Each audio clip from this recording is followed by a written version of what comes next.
So the party has been trying to thwart some bounty hunters who were following Marzander, that guy there.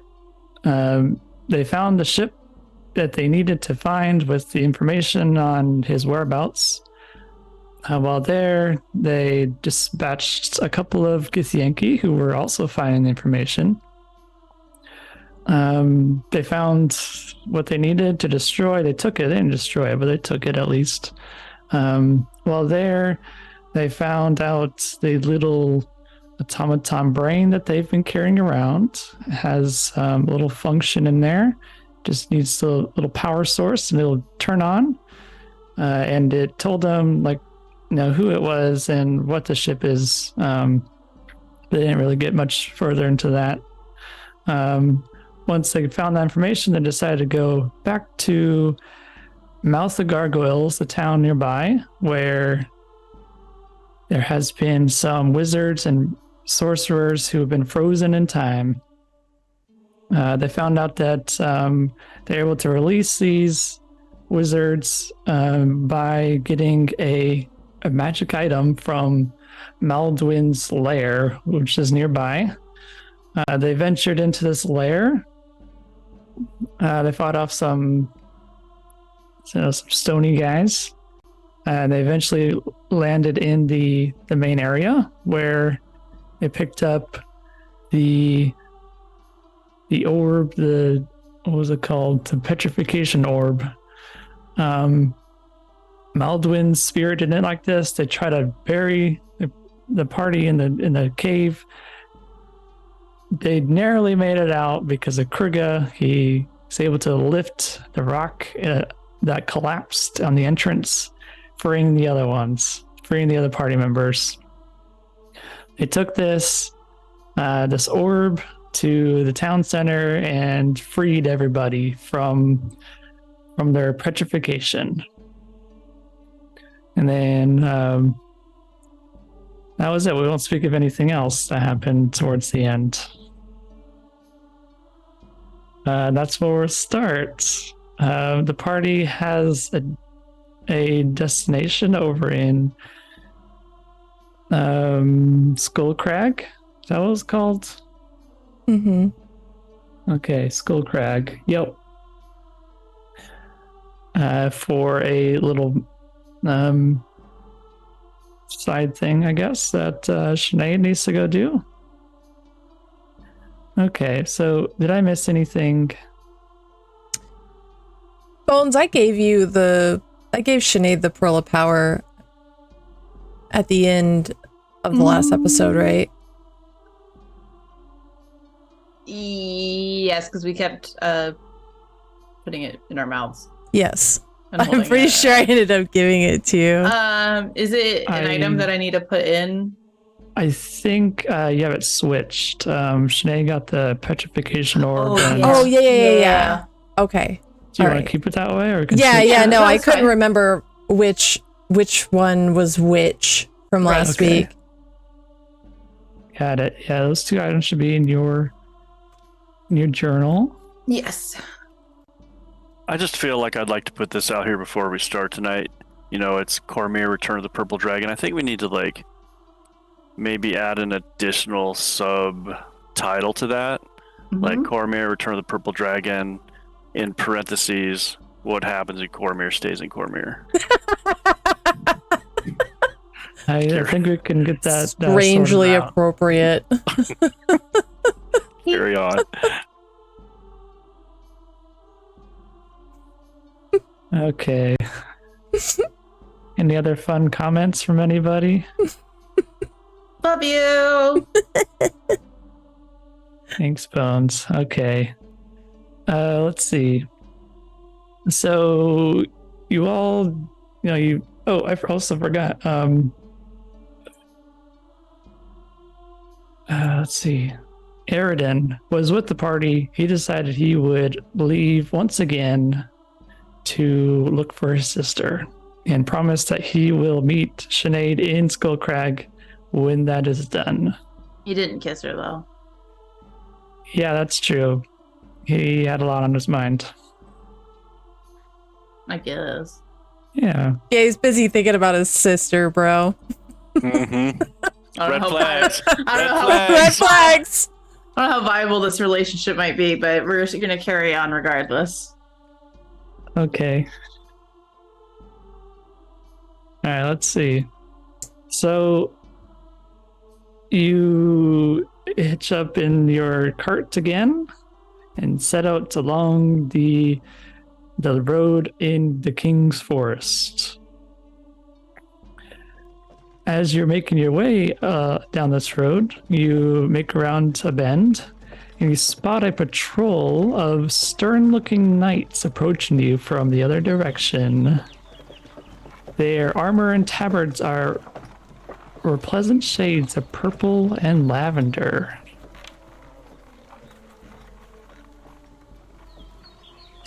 We've met similar guys. Yeah, you've met Sir Corbin. Yes, Sir Corbin. Neither of these guys look like Sir Corbin. No, none of these look like Sir Corbin.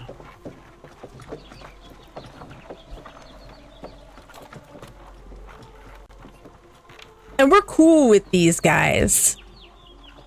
You've not had any bad experiences with them so far. Okay.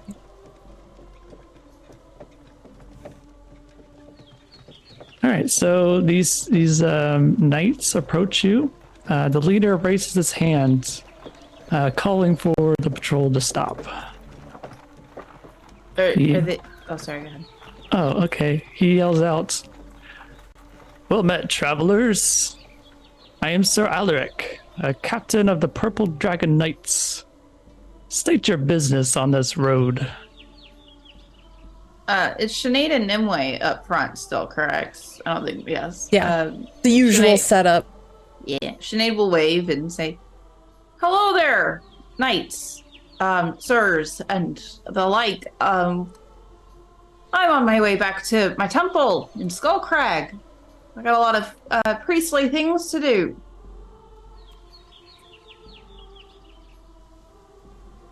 Sir Alaric says, that remains to be seen." What does that even mean there? That's not really an answer. It's sort of a non-answer there, sir. He turns and confers in a hushed tone with one of the female knights next to him. And after a moment, he nods and faces you again. "These are dangerous times with dangerous thieves lurking in the woods. Come, you will travel with our patrol for a time." Is this going to deter us from our travel to Skull Crag? Because I've got important business there to attend to, and we're quite well suited ourselves, you see. And she holds up her censer and says, "I'm quite good at bashing the brains in of those who might attack me and cause me harm there, sir." These are precautions we must take.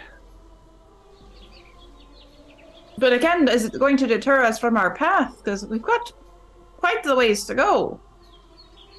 We will escort you along the road. Okay, that's fine then, I suppose. She kind of looked nervously at Nimue, like, what the fuck? Yeah, Nimue kind of squints back to Sinead. Like, I don't trust these guys. I don't know what's happening here. I think at this point there's a little bit of an unspoken language between the two of them. Mm-hmm. And it's very much like she's smelling what you're stepping in. I guess they'll just carry on. Sir Alaric continues and says, "Before we proceed, as a precaution, we must examine your weapons and equipment. Why?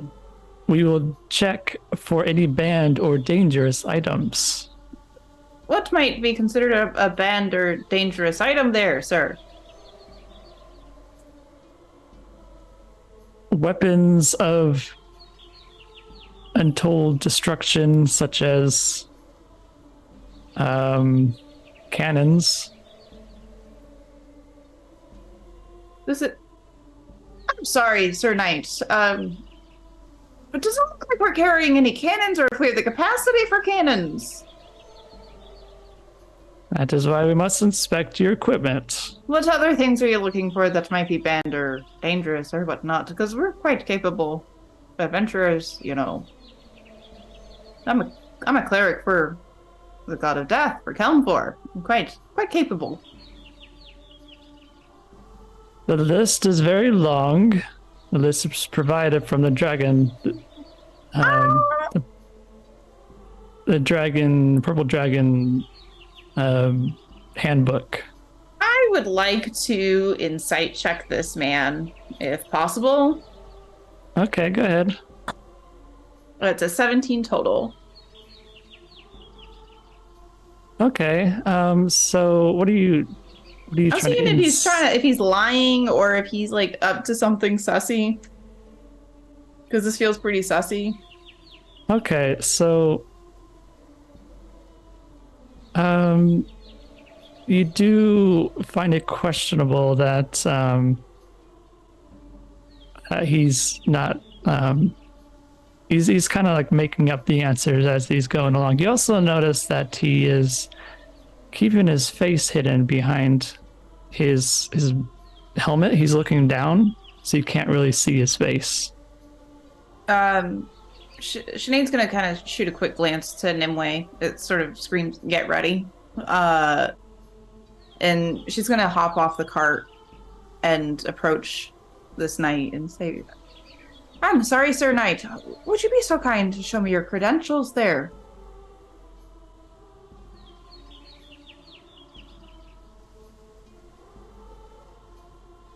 So he hesitates, sort of patting around his gear, and he says, "It seems I have forgotten it back at the quarters." Sinead's gonna get real close to him. And she's going to whisper to him, "Show me your face there, boy."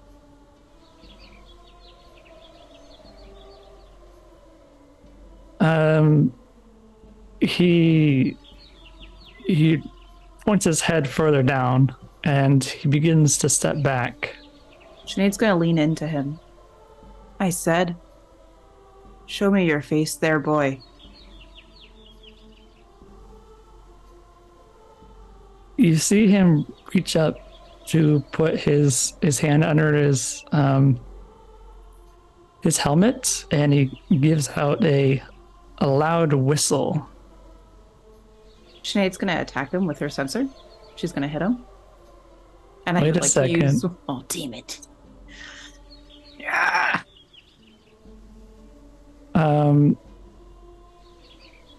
So you, with this long whistle, the other knights draw their swords, and you also see two of them step back, and they had their armor rigged, so they just need to like pull on some rope, and it all falls down at once, and you see this mismatched robes underneath. Do I recognize them as anything? You wouldn't recognize them as anything specific, but these guys are for certain not who they say they are. They look more like bandits in disguise. Yep. How many of them are there total? There are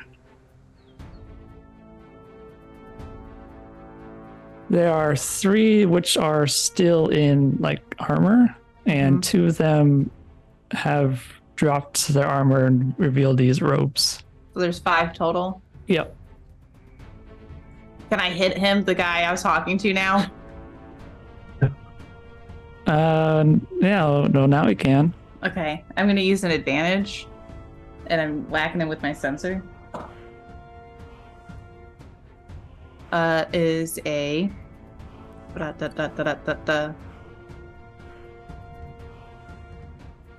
I would love to tell you. I would really like to tell you. Oh, it's just a straight 17 then. Okay, let's see. Oh, I'm sorry. No, it's a 17.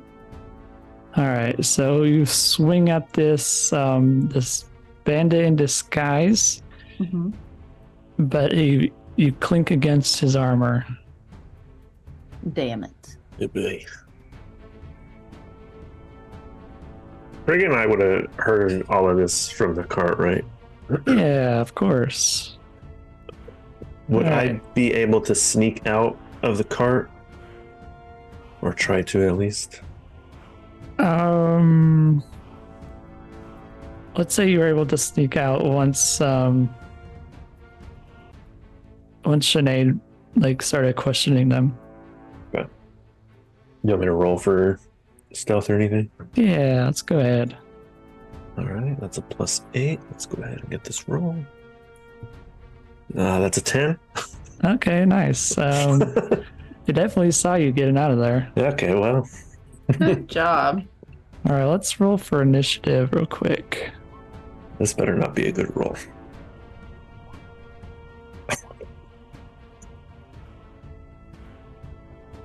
Oh, Rad rolled a 5. Oh Krigga shit. rolled a 4. I rolled a 17, so that's an 18 total. I mean, never makes roll sense, a good Rad. We're getting out of initiative. the fucking Yeah. carriage.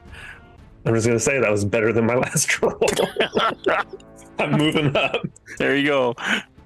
I rolled a 4. Nice. You were so Okay. sure you were going to bonk him. I was really confident that I was gonna bonk him. And Nimue, you had 18? Mm-hmm. Okay. And where's Door? Door's here. Oh, door. Roll fucking 20. I forgot to level up Door. Oops. Ideal spell. Well, that's okay.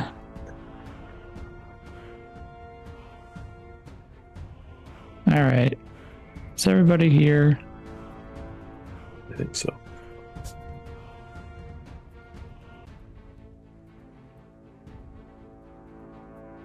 Let's see. Let me do something real quick. Can I have advantage because I'm real mad? Um, I can make the case. okay. What's the case? Sinead's so like enraged by these liars. Yeah. She hates lying. Uh-huh. That she has just gone into a blind rage and is just gonna go sicko mode. Well, rage is a barbarian feature. You're not a barbarian though. No, just like emotional rage, not like feature rage. Okay. Did you like the case I made for it? I did. No. At least he's honest. Yeah. I'll go fuck myself. All right. So, Nimue, it is your turn first. How many total are there? You see 3. Well, yeah, 3 of the normal knights in front of you, and then towards the back line is 2 mage looking guys. Okay. Well, I am going to I'm gonna cast Eldritch Blast. Okay. And I've got 2 beams now. Look out, world. I can direct those at separate targets, right? Okay. So Yep.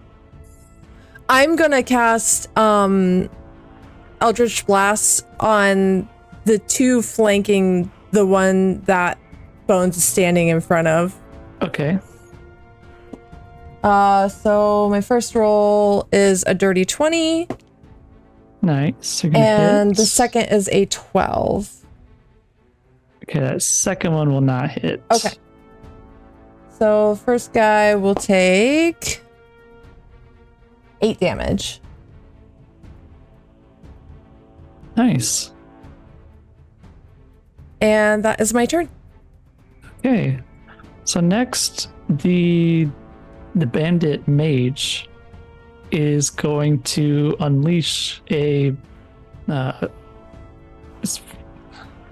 fire from their fingertips in a burning hand sort of fashion.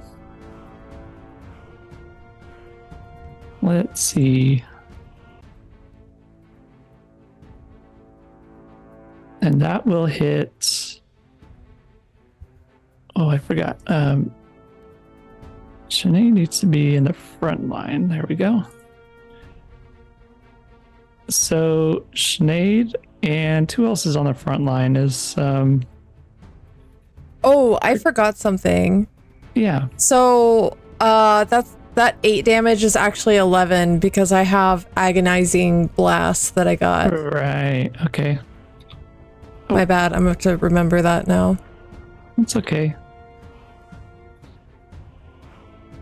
I think actually Sinead's the only one in front right now. Mm-hmm. So you're gonna get a little fire attack here. So make a dex save and throw, please. Okay.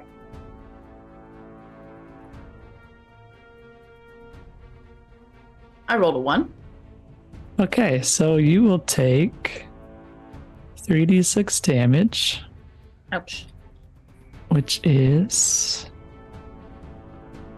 11. Oh, it's And also, this burning hands mm-hmm. has started a fire on the cart. Oh my god. No. That part. All right, it is Marzander's turn. We didn't get a long rest like anywhere soon, right? Nope, Anytime, haven't long okay. rested.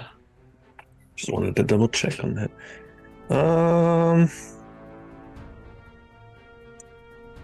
Just gonna shoot at one of the mages, I guess. A longbow. Okay. Wow. Even on this, that's 15. Okay, you're going to hit this mage. That's 9 damage. All right, so it's 9 damage to him. Nice. And Okay. then I'm going to try to hide. Is there like a big bush or a big tree that I could Yeah. behind? Also, so this mage had to move forward to hit Sinead, so you can have sneak attack as well. I can? Or no? No, his No, sneak what? attack is a rogue. I heard my name. Got confused. Yeah. You were next to the mage because it moved up. Are you sure I can have sneak attack? Another 9. Okay. Let's give the cleric sneak attack. It'll be fun. We're just making up our own rules. Yeah. All right. Rules, cool, baby. You slay this mage. Nice. Yeah, brother. Krigga's turn. Krigga's gonna just move to the closest one and attack twice. Okay. Moving closest. 17 for my first attack for 12 damage. All right, so you're gonna bash against this bandit shield, but you're not able to deal damage to it. Well, then I'm gonna do it again for 22. There you go. Just got to give it a little extra for 10. Let's say you attacked the one that Nimue attacked. Okay. Which kills him. Cool. Good night forever. And that'll be my turn. All right, Door is going to rush in, giving off his door battle cry.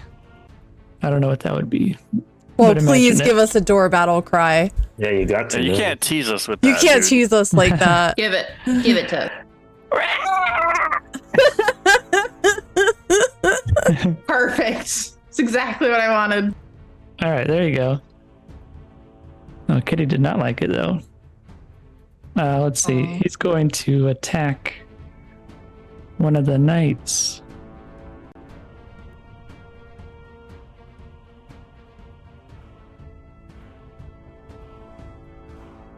No, his first hit does not hit. Oh, come on. His second hit does not hit. Okay, nice try, Door. Oh no. He's just a little guy. Yeah, he's just little. Okay, so the leader, Sir Alaric, is going to attack Sinead with actually, let's see, 2 attacks. So 2 attacks with the scimitar, and then the dagger is going to go for Door. All right, looks like 1 attack hits you, Sinead. You get 4 damage. Okay. That knight is dead. Oh, wait, no. Where is he? Oh, okay. This one died. I mixed up my mages. Okay, he is still alive. This one here. Whose turn it is now. He will... Let's see. He'll use Firebolt against Nimue. Oh my god, I have PTSD. It's only Firebolt, so it's 22. You're going to be hit. Yeah, I say so. It's 1d10 for 2 damage. You know, I had 2 temporary hit points. Well, there you go. That's perfect. Well, you get 2 more because you were hit. Actually, no, it's not ranged attacks. Okay. It is now Sinead's turn. Okay, so the Sir Alaric man, I'm gonna use Channel Divinity Path of the Grave, so he's cursed. Right. Any attack against him will be as if they're vulnerable. Yep, and then for my bonus action, I am going to use Spiritual Weapon. Okay. And I'm going to hit him with my Spiritual Weapon. Ooh, okay. The Spiritual Weapon's right next to him. And I have another advantage, don't I? I think I have one last one. You have 2. I have 2. Okay, I'm going to use an advantage. I want to hit this guy real bad. Well, I didn't even need it. It was an 18 plus 7. So you do the math. Ooh, 25. 25. I'm assuming that hits. Yes. And I'm casting this at 2nd level. Okay, so it's a D8.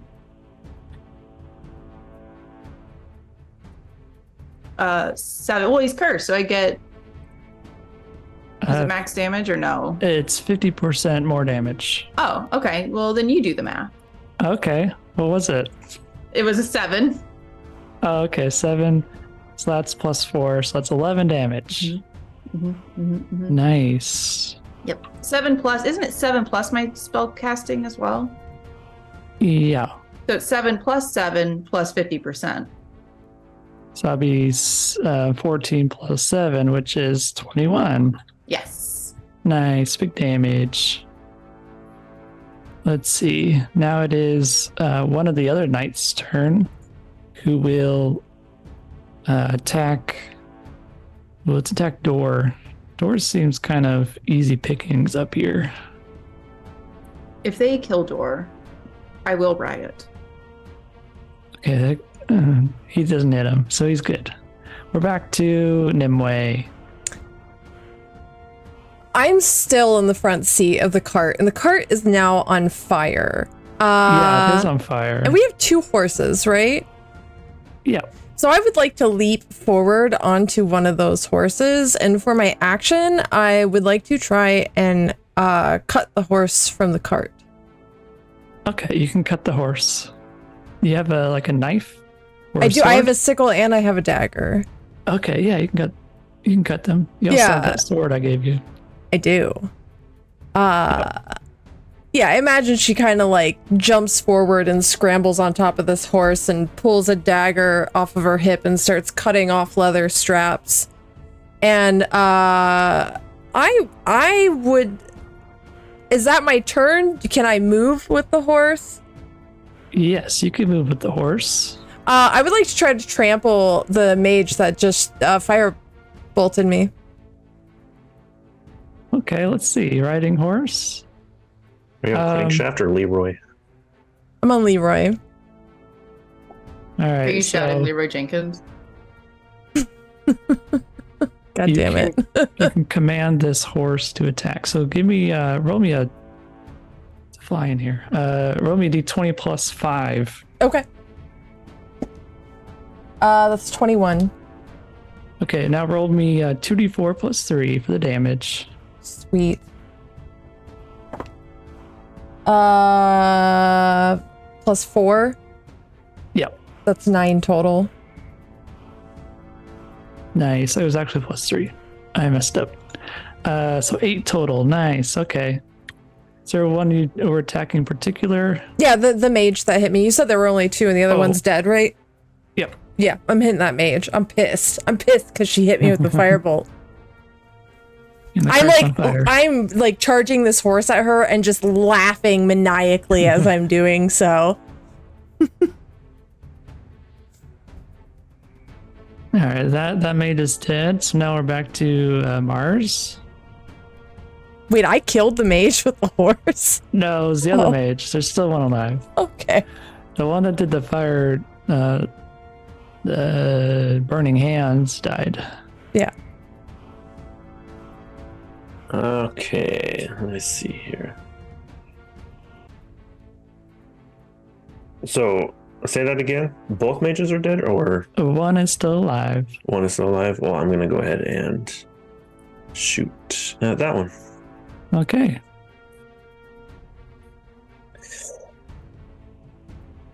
Oh boy, we can use an advantage after I roll already, right? Lester wants to allow that. I've never rolled like that. No. Okay, well, it was a 2, so 8 to hit.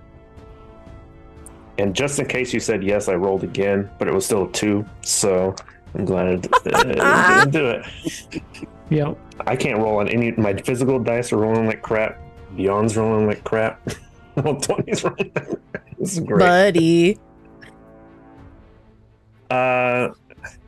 Yeah, I'm not able to do anything, so I'm going to bonus action hide. Okay. Give me a stealth check, and then it's Krigga's turn. Krigga's gonna just swing at the next closest one, whether that's the captain or another one. I don't remember what's left. You can attack the captain. He's next to you. Yep, captain's good. 13. Ooh, crit. At 20. 19. 19 damage. Okay. Is he still up? Because I can go again. He is still up. Yep. That's a promise. And a 21. Jesus. It's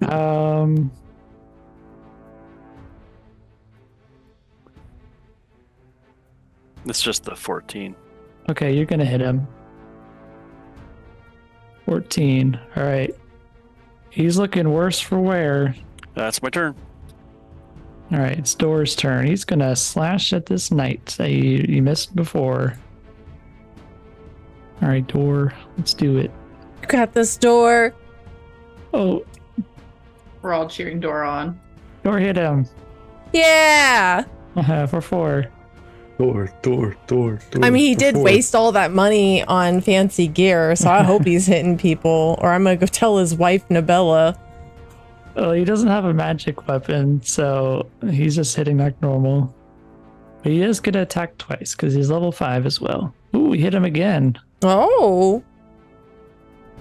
Oh, it's just a 6. Okay. He almost crit there. All right, it is Sir Alaric's turn. He will attack Krigga this time. He sees Krigga as a pretty big threat considering all of his attacks that he's hit. So he's going to attack all 3 times in Krigga. So here's 2 scimitars and a dagger. Nope.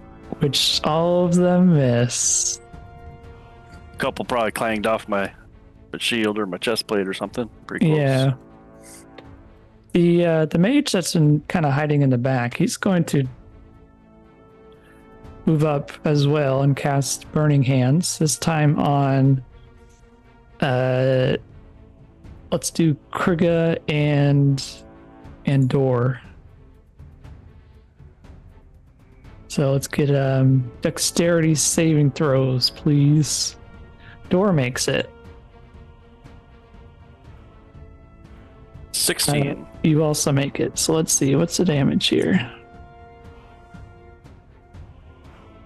3d6, 9 damage, half that, so you take 5.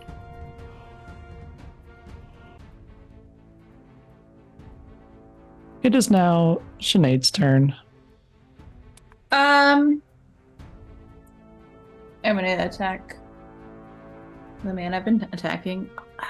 Oh, well, so bonus action, I'm gonna use my spiritual weapon, because that's always a bonus action, right? Yep. Okay. Always bonus. It's a 6 + 7. I don't think that hits.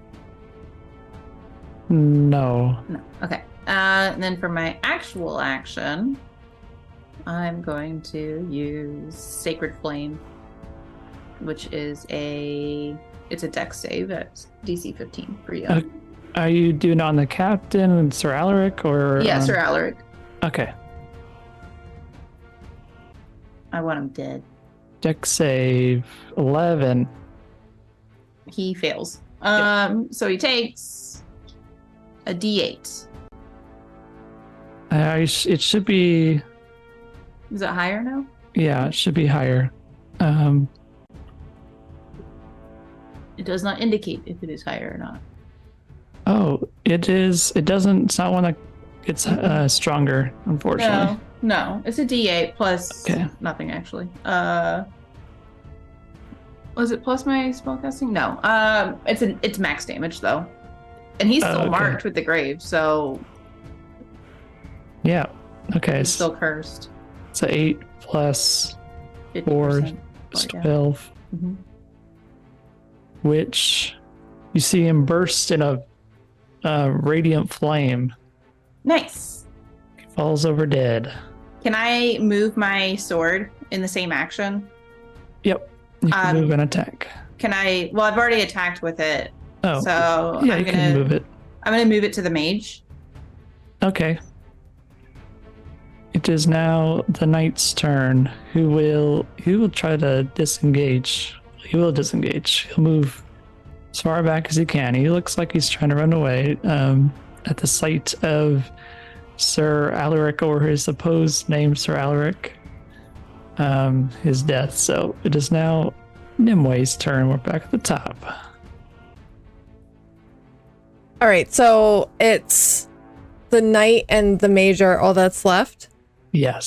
So I kind of circle back around on my horse, and I'm still really burned up about this mage hitting me with firebolt. I'm not happy. I have a lot of PTSD from getting lit on fire once already. So I point at this mage and yell a curse, and she's gonna get they're gonna get both of my Eldritch Blasts. So the first one is a 22.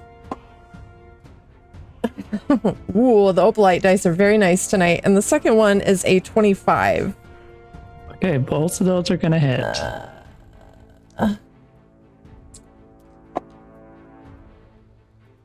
Let's see. Plus my charisma modifier, 17 total.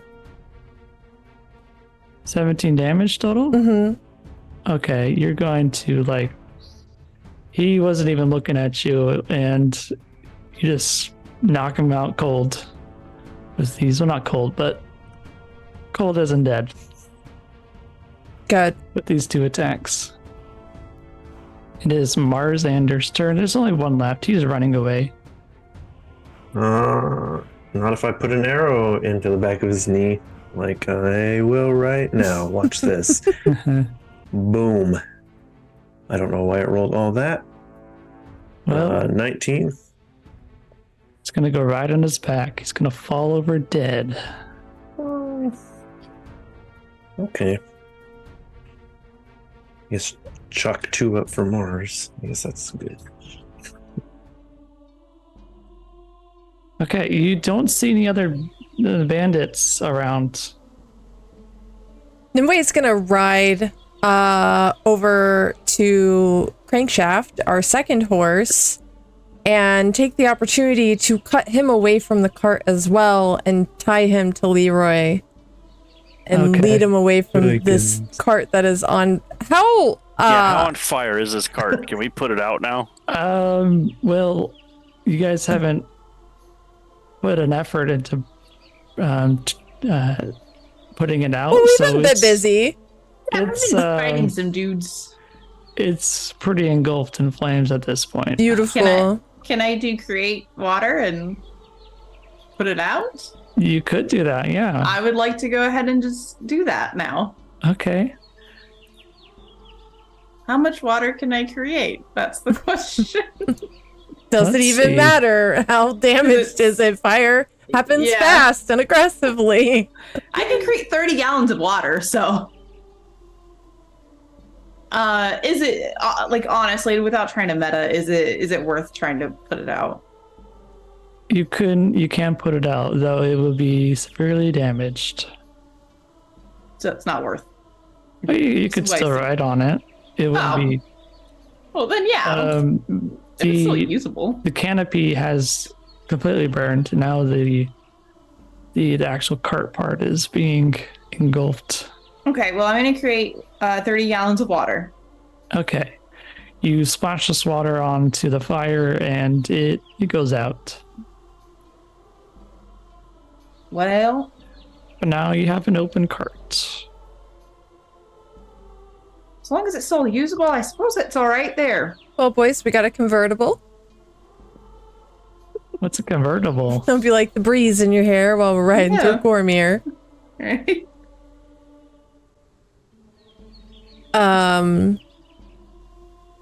Once Nimue gets the horses settled, she's gonna leap off and walk over to the captain and kneel down and kind of rifle through his possessions, see if she can find any information or trinkets on him. Okay, so you loot around his body. You do find some gold on him. Mm-hmm. Find 30 gold and 60 copper pieces.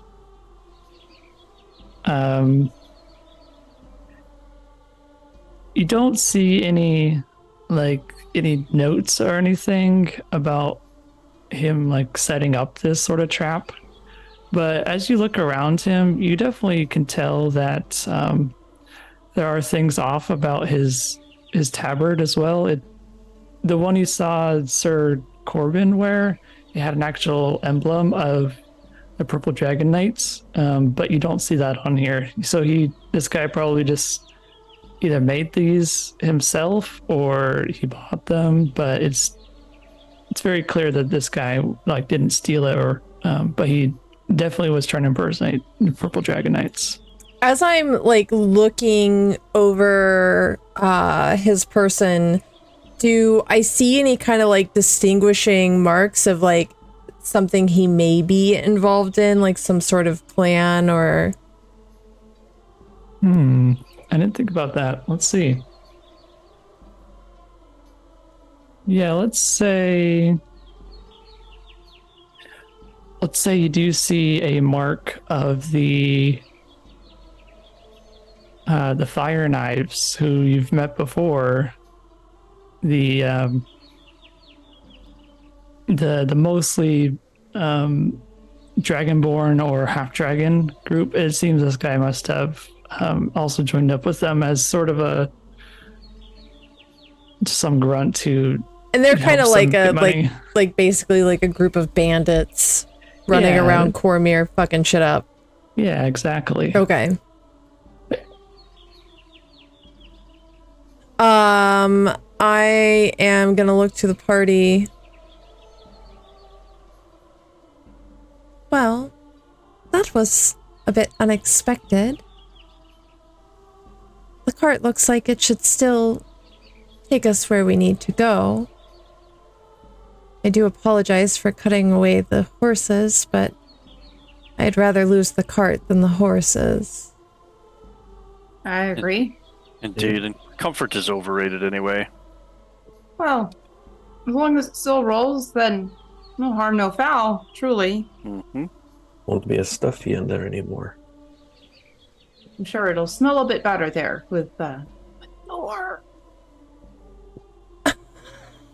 See a door hunched over against the cart wheel. He's holding his arm where he was slashed by one of the bandits. Got some dirt on it. No, Get some Sinead. leaves. He's panting heavily. He might be exaggerating as well, but you see him doing that. I'd like to insight check door. Okay, That's you can insight him. Sinead will cast Healing Hands on That's him. a She'll go up to him. 14. Okay, Dor is not the greatest actor, but he does look like he's still hurt. He Okay. looks like to be embellishing what he's feeling. She's walking over and she's gonna put her hands on him and cast Healing Hands, so he should get 5 hit points back. Okay, so Dor doesn't seem as Winded. winded. He says, nice, pretty cleric lady. Sinead's just gonna pat him on the top of the head. There, Nora, I'd hate to have to tell your wife that you are mangled in battle. She doesn't need to know about that. She wouldn't be looking for you after some time, I would imagine. Or your No. money. I gave her all the money you gave me. Oh. She's good. She's well off now. She doesn't need me. Well, maybe we'll find you a nice wife that'll like you a lot better there. Maybe one day I can find a new wife, one that's not so nagging. Maybe, Dor, maybe. I've got 13 kids, you know. Yeah. That's a lot of kids there, Dor. I think that you maybe should just stop having children. I think there might be a 14th on the way, if I remember correctly. Yeah, let's not talk about that. Yeah. Anyway, Sinead's just gonna walk away from that situation and help get the horses tied back to the cart. Okay, you tie the horses back to the cart.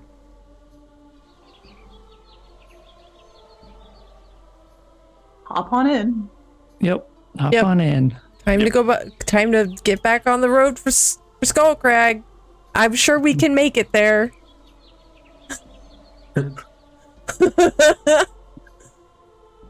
All right, so you guys hop back in the cart and make your way along the road. Let's see. So eventually you come to sort of a bend and another bend in the road. This time you see some fresh tracks which are heading off into a dirt area, and there's the normal road that keeps going, but you notice that this their areas has had some recent tracks of a cart come by, and you also notice that the trees are sort of blocking the view of this other alternate path.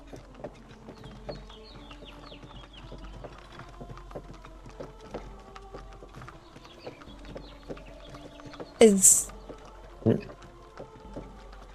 it blocking the path that we should be going down?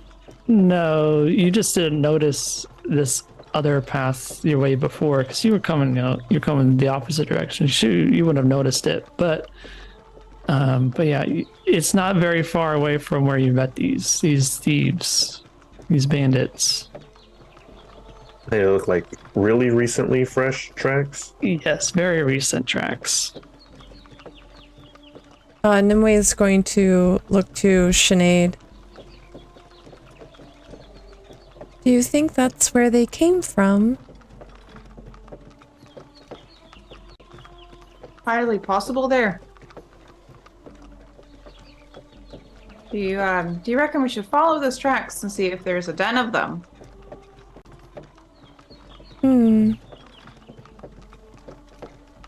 We could very easily get overran if we did this.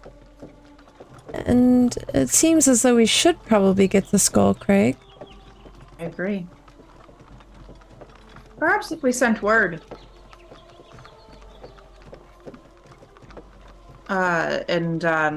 And warn the other purple dragons, if at all possible. So they're having impersonators. Perhaps we'll be so lucky to see one of them on our way. We have a map, I'm assuming. Wild assumption. Yes, you have a map. It's in your journal. I'm gonna mark this spot on our map to remember. Okay. So that way we can point it out if we see any actual purple dragons. Right. All right. So you'll remember this map or this direction for later. Now, Okay. the trick is if I remember to tell them. Oh, okay. That's a good idea. That's the real trick. Yeah. All right. Well, maybe you'll be lucky. So you continue along this path for quite a while. Nothing else seems to happen. But it's starting to get dark outside, so it'd be best if you camp for the night. All right. Sinead, before anybody else really does anything, she's just gonna go ahead and pipe up and say, I'll take first watch. Well, wake me up when you're tired then, lass. Will do. Okay, so you all set up the tents. Well, do you set up tents or you just sit in the cart? I guess some of you could sit in the cart. I imagine Nimue just has a little bedroll she pulls out. It is fair weather at this time of year, so that is possible. I think Krigga would just sleep under the cart. Dora would be sleeping next to you.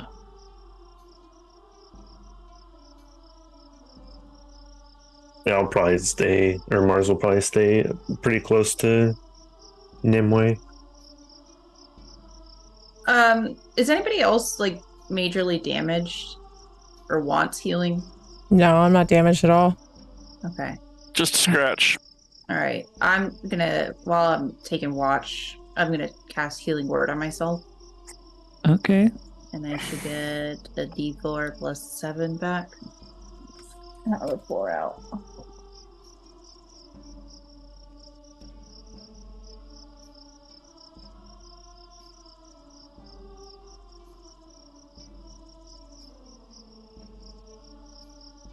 I'm just gonna cast it this way.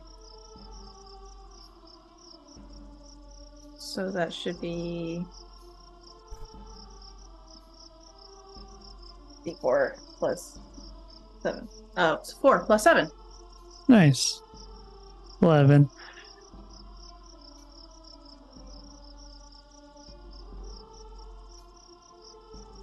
All right, so you all go to sleep with Sinead keeping watch.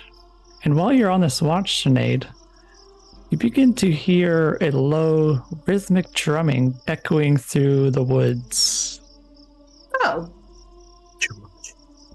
Do I hear it coming from a certain direction?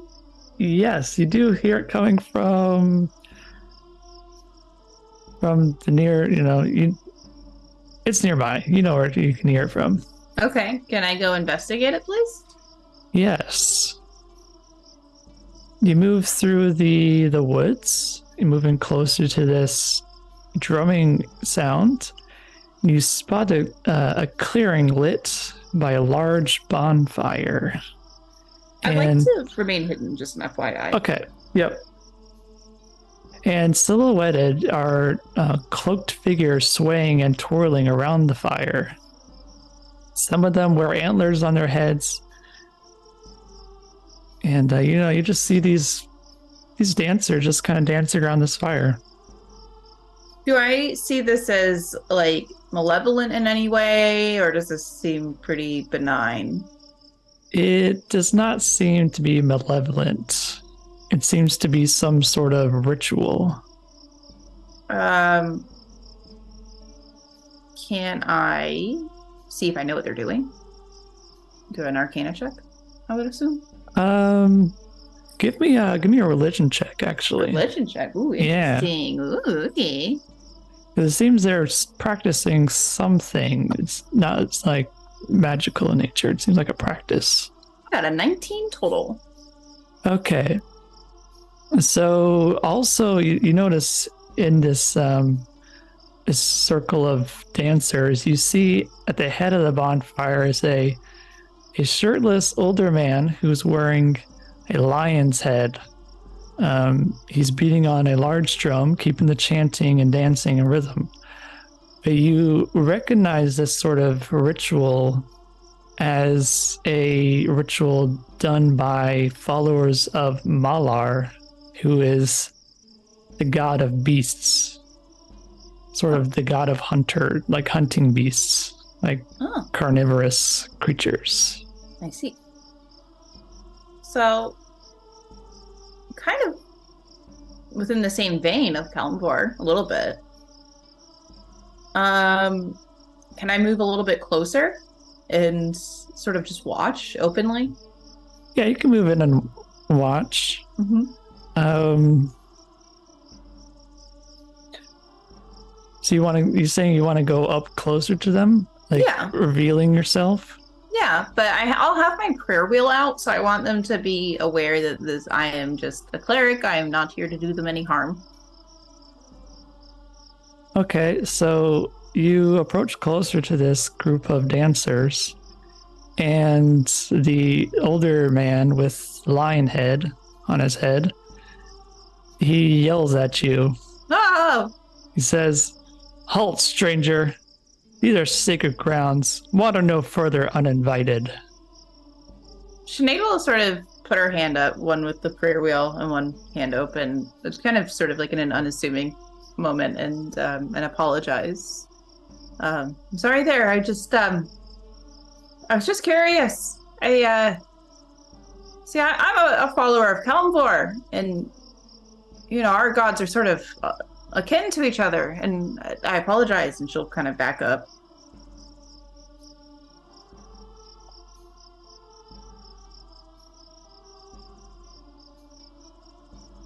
He yells at you again. He says, "I am Maldrin, High Priest of Malar. We honor the beasts of beasts with reverent rites. If you prove yourself respectful, you may witness the blessing of the hunt." Well, I'm fairly respectful. I've got my manners. All right, so he pays you no mind any further, taking your word as truth.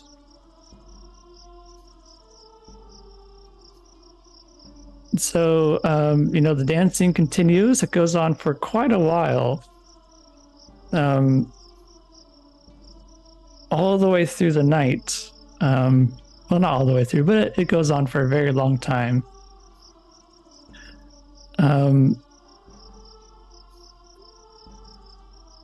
And who was supposed to take second watch? Krigga was. Krigga, you wake up realizing that Sinead has not awoken you yet, and she is also missing. Krigga will wake everybody up. Sinead is gone, and I don't know where she went. Can we hear drums? Can we hear it now too? You can hear the drums, yes. Krigga's gonna marshal everybody out their beds and off their asses as fast as he can and start moving them that direction. Yeah, Nimue kind of shoots up out of bed Yeah. and I would instantly also- stands up and starts making her way with Krigga. Mars is gonna sit up like the Undertaker and then get up. I think Krigga's gonna ask Dor to stay with the horses and guard them. Sure thing, boss. And he salutes you. Yeah. Krigga will give a wave of some kind. You don't know how to respond to that.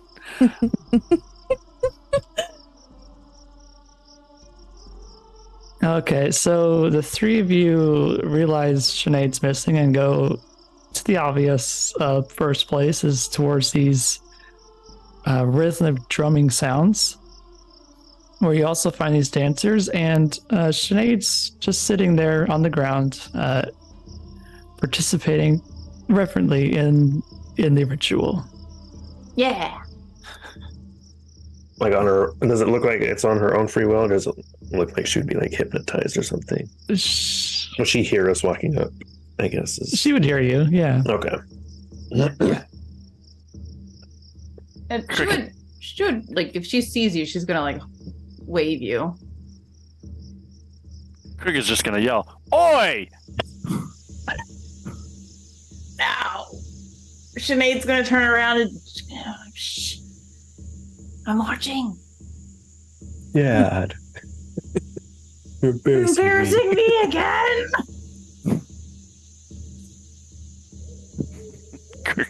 Krigga will walk over.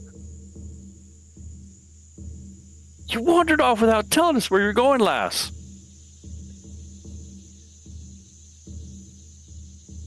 Shush me one more time.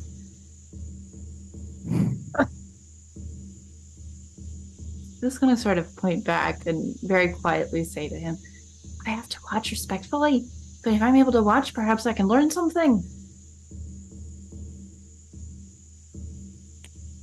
Krigga's just gonna shake his head angrily and walk to the edge of the firelight and just stand there with his arms crossed, mad. Oh, Okay. Dad's mad. That's mad. This is what kids listen to nowadays. Oh no. I would say Nimue stops at the edge of the clearing and is just kind of taking in the sights of everything that's happening around. Okay. Mars, what are you doing? I'll probably be right behind him, Wade. Okay. So after some time observing this ritual, the older man yells, bring the effigies, stack the pyre high, some Malar-Seas are offering in the flames. And you see these dancers have stopped to go pick up more firewood to make this fire even larger. And while he's doing that, he produces a clay jug, and he takes a sip of it, and he begins to pass it along to the other dancers. And eventually it arrives to, who should it arrive to? Let's see. It arrives to Krigga. Krigga, you are handed this clay jar, a jug of some strange liquid.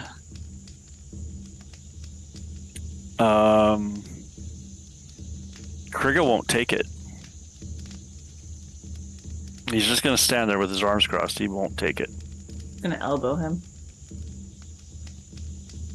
You would see Mars kind of like peek over.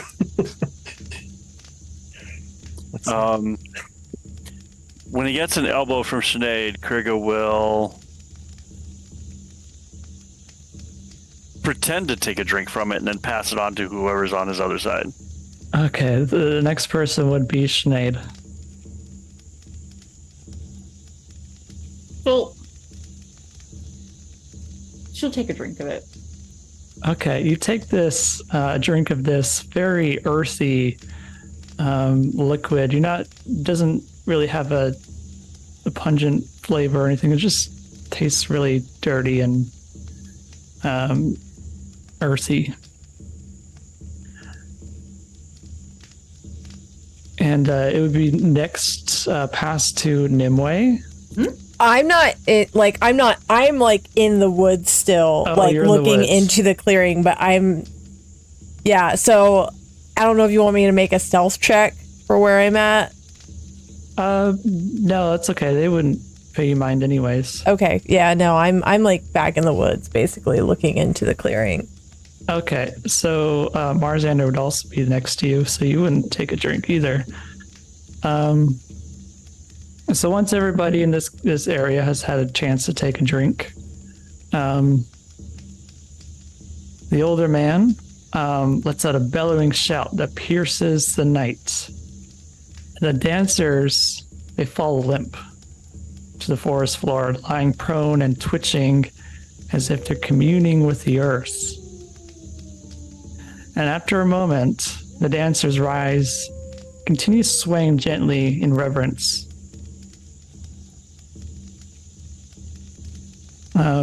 So once this dancing ends, you see them begin to take off their ceremonial garb, just kind of leaving it next to them, and they put on animal skins and horns onto their bodies.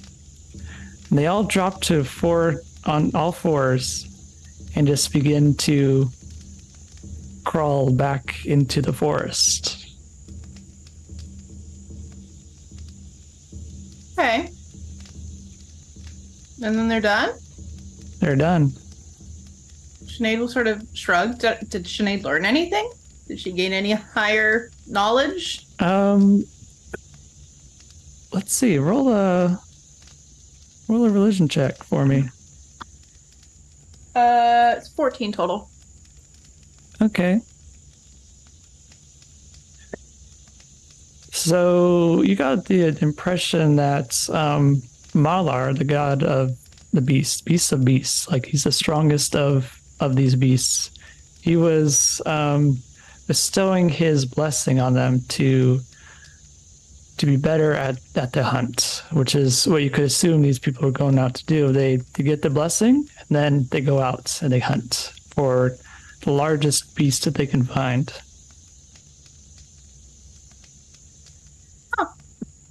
Sinead will look back to Krigga and sort of nervously fidget about and say, I'm sorry, I just kind of, I heard the drumming and then I kind of got caught up in the whole thing. And you couldn't have woken me.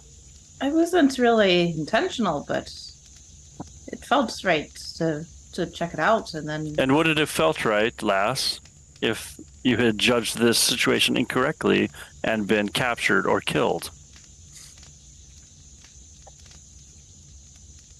Krigga, I have to follow the faith that Kelmvor will look after me. You absolutely must. However, Kelmvor expects you to exercise common sense. He does not expect you to just blindly go off with no support, blindly experimenting with everything you come across. Losing you would be a grievous blow to Kelmvor. Not only that, have you even considered what a careless loss of you would do to me?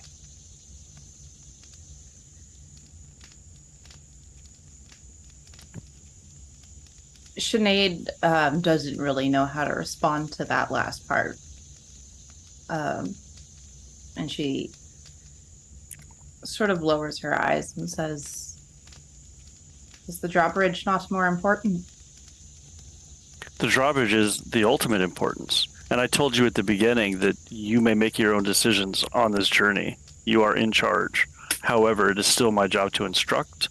You are still young. You still have much to learn. Please learn something from this evening. You could have accomplished exactly what you did and had an additional level of safety doing it. There was no need to come alone.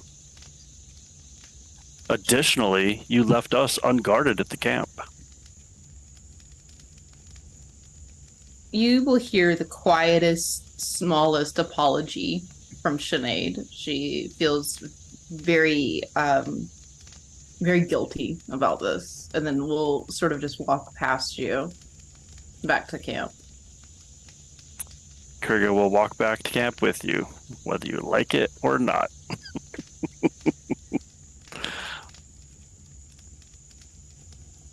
right, so you two walk past. I assume Nimue and Mars sort of peek themselves out from the forest at this point, seeing that Krigga and Sinead are coming back. Mm-hmm. Will that Smokey the Bear deal with the fire?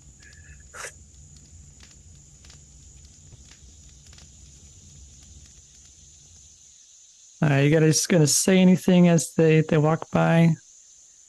You just go back to bed. Krigga, were you speaking loud enough that we would have heard you from the edge of the woods? Yeah, he was not quiet. Okay. Yeah.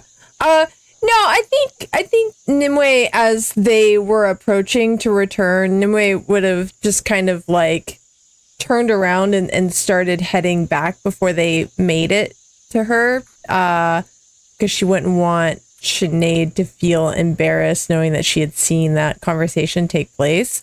But she would have definitely hung out for the conversation and watched because she's nosy, like any good girl is. But she would have like skedaddled out of there back towards their beds. Oh shit, they're coming. I gotta go. Gotta go. Ooh. And she probably would have kind of like tugged Mars along with like a "let's not be rude, Mars" comment on their way back. What do you think the drink tasted like? Well, you should have went and tried it for yourself if you questioned it. I wasn't going to leave you here. You know, I can take care of myself to some degree. No, just nod.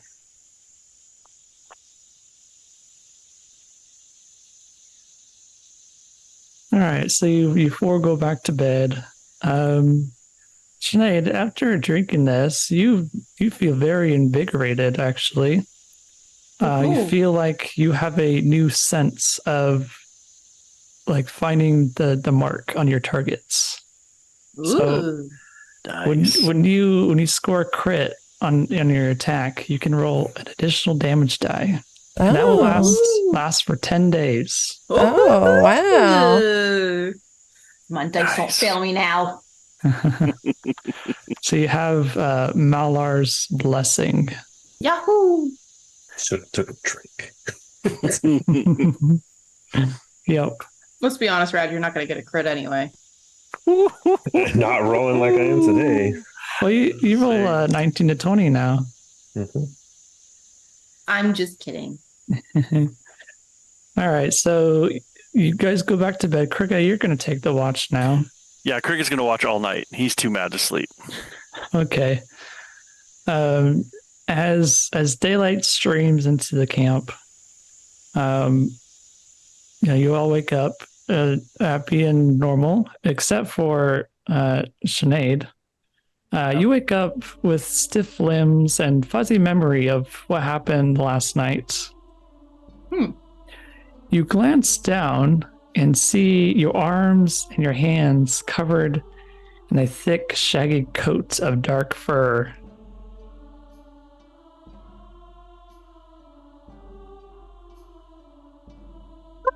Sinead, did you Yeah. have affairs with that wolf man? And Nimere's just like bug eyes staring at your furry arms. No, he didn't even kiss me. And you feel up your face, and you and at top of your head are a pair of gnarled antlers.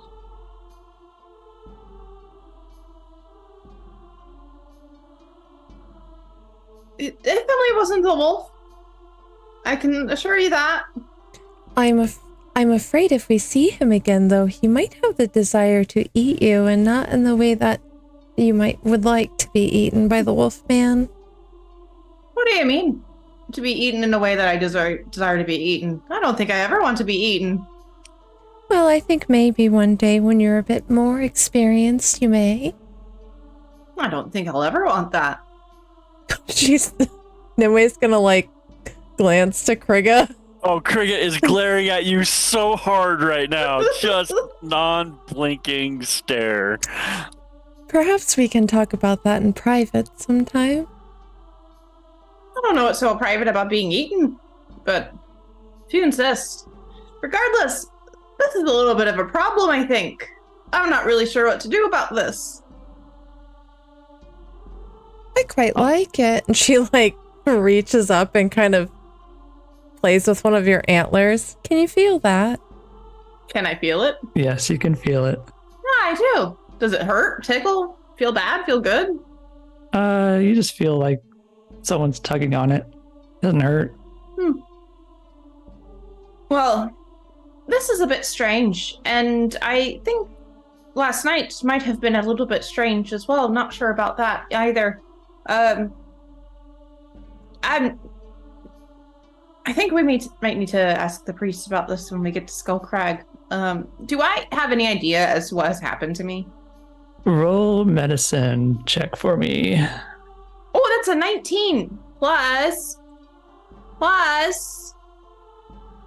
Where's medicine? +4.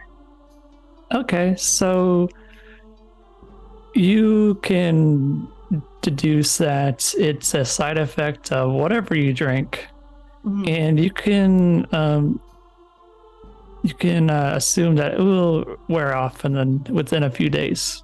Okay. I think that maybe we just watch the symptoms, and if it progresses, then we find somebody who can deal with this problem. But I do hope you don't scare the horses. can I ram things with my horn, with my antlers? I didn't determine that, but yeah, I assume you could.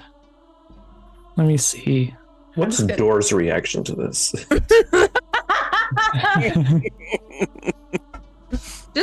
Just for context, Daryl, I am gonna run around in circles, like head down. Okay. Let's see. Let me see something. Where's Door's stats?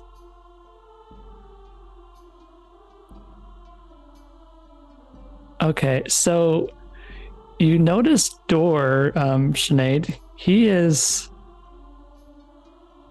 trying to like hide behind the carts. He's very fixated on those antlers of yours.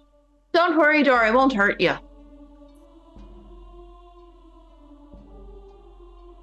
My feet get tired from walking. Could I sit on your shoulders, perhaps? No, Dor. You can sit in the back of the cart. All right. He hangs his head in shame as he walks and sits back in the cart. Does he look really sad about it? Yeah, he wanted to ride your shoulders and use your antlers as sort of like handlebars, you know? How sad does he look? Like enough to tug on Sinead's little pure conscience? Yes. Sinead will sigh. Get down on a knee and say, come on, Dor.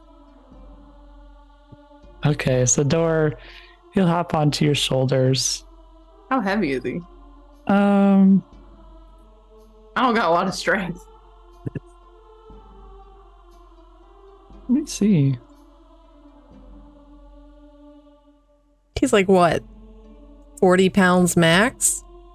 Yeah, he's not very tall. He's sort of like let's see, between 40 and 80 pounds. So let's say he's like 50 pounds. I would imagine that she's just going to kind of topple over. Well, oh yeah, that's true, maybe. Okay. He tries to get on, but he just falls over. Fair enough. Okay, then she gets back up on the cart once camp is packed up. Yep. You get back on the road, and it's pretty uneventful for most of the journey. But then you recognize a familiar area. You are just outside the outskirts of Deadlock, the town that was destroyed by a green dragon not too long ago, within the past few days. You approach this town, whose entrance is now guarded by vigilant purple dragon knights. Their watchful eyes scan the surroundings, ever ready to defend against any potential threats. Now's your time, Sinead. I'm sorry. So we're on the road. We see nothing. And we see... You see Deadluck. Deadluck. You're back at Deadluck. I'm sorry. Okay, great. And there are purple dragon knights defending the entrance. Okay. Sinead's gonna move the cart forward just a little bit and then hop off the cart. Nimwe's gonna follow her off the cart and stand at her side. The guard takes notice of you and he says, "Can I help you, young lady?" Well, you know, we're coming through here. If that's all right with you. You may pass. You do not have any dangerous weapons on you, do you? No, but funny you should say that. There's a group of individuals, and she's going to take out her map and point to where they had seen those tracks. Who keep, seem to be meddling and whatnot. And what's the word I'm looking for, Nimue? Impersonating. Impersonating you lot. Are you handing this map to him? I'm holding it up and pointing. Oh, okay. The knight, he takes a good look at the map, and he scratches his chin. And he says, "We've had some reports of impersonators, bandits, in the forest as of recently. I will make sure that this location is marked for the captain to investigate further. We thank you for your diligence in this." It seems as though they may have a camp there. A camp, you say? Mm-hmm.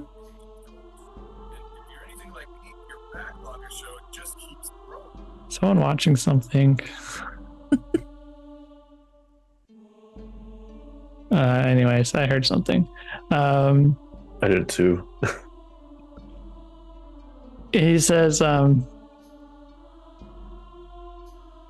"This would require a great number of knights to investigate. We will ensure that the correct number are chosen to investigate this further." Great. Well, we're headed up to Skull Crag, so I suppose we'll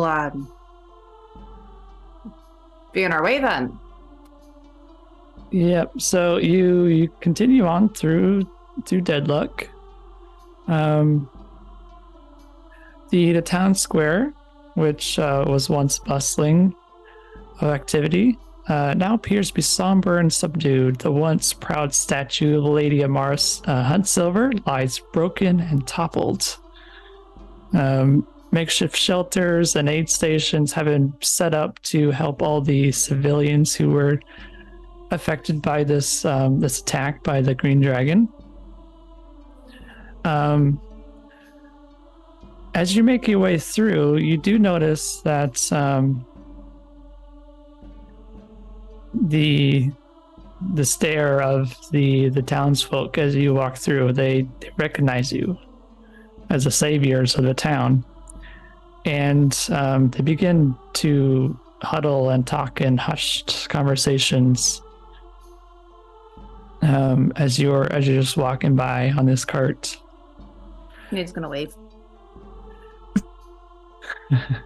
There's a little girl who runs through, and she hands Sinead a small flower.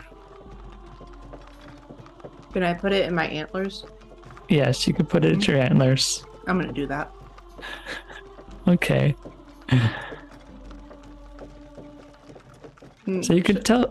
Oh, go ahead. Oh, I was just gonna say, Sinead's just gonna tell Nimue, I think these folks like us here now. This was very nice.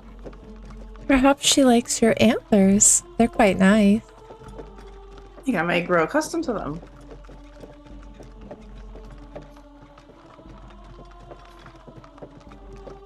You can tell this town is very much still in the recovery phase. They were only just attacked a few days ago.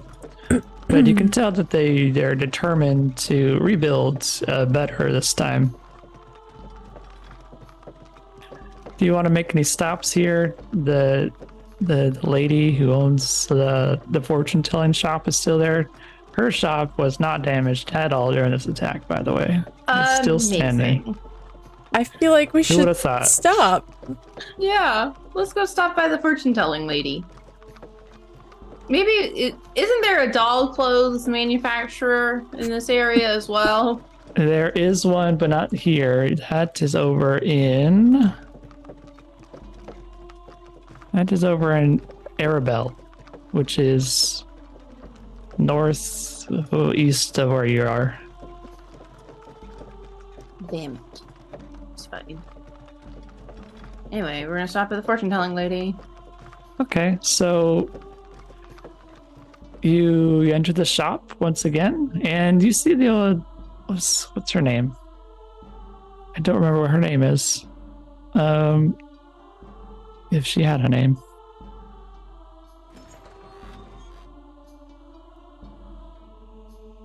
She did, but I don't remember it. Can we rename her?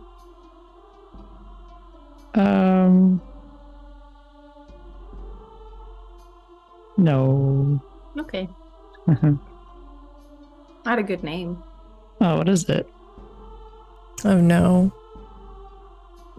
Lemon flavor cream Oreo. Oh, why? Because that's what's next to me. See your eyes darting about looking. All right, you see Gwyneth Silverhand, Oh, right, of course. fortune teller, sitting behind her desk in her shop. Nimwe's gonna start walking around and seeing if there's any new items about. Yep. We're shopping again. We're shopping montage. Cue the shopping montage. Let's see. So you find there's not been a whole lot of extra goodies that's appeared. Anything else that talks in Infernal that we can hold up to the book? No, but that reminds me, Sinead, Mm-hmm. the information you got about that in a music box, Mm-hmm. you would know from the devil that told you about this other devil, Mm-hmm. the one in your book. You are going to the correct location to find this other devil inside of the ruined dwarven keep. So he's in there somewhere. Okay. You want to meet him? Yeah, I do. Okay, let's see. I'll make us friends with him. We'll strike a deal. Nothing could possibly go wrong. What do you think Sinead's more likely to do? Strike a deal with the devil or bash his brains in? I'm hoping for Bash's brains in. Final answer. That's the devil. That's the deal, actually. Is he dies and Sinead gets to kill the devil. Wing flip. Mm-hmm. Got him. So you find a silver pendant. Ooh.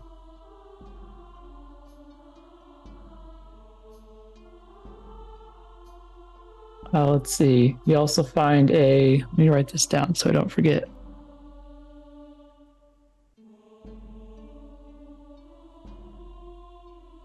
You find a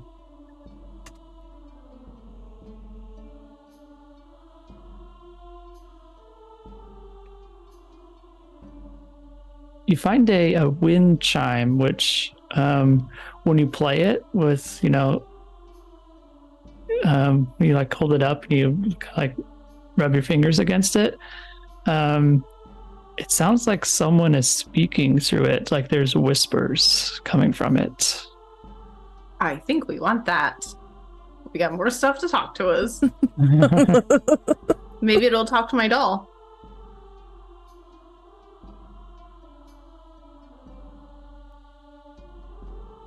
And one more thing, you find a flame in a bottle. It seems to just keep, it doesn't stop. Just an everlasting flame. Do we recognize what that is? By chance? It doesn't seem like it's anything nefarious of any sort. If that's what you're asking. I'd say Nimue is holding the locket, the silver locket, and kind of turning it over in her hands and checking it out. Does she notice anything special about it? Any engravings, anything on it?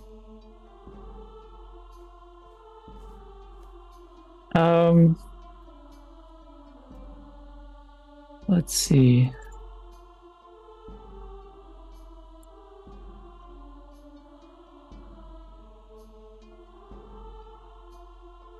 So you find that you open it up, this silver locket, and you find strange sort of artifactal messages, like they're incomplete messages from somewhere. Can I read any of it?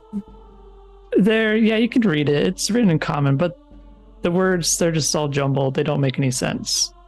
Okay. I'm going to take it up to the keep and ask her,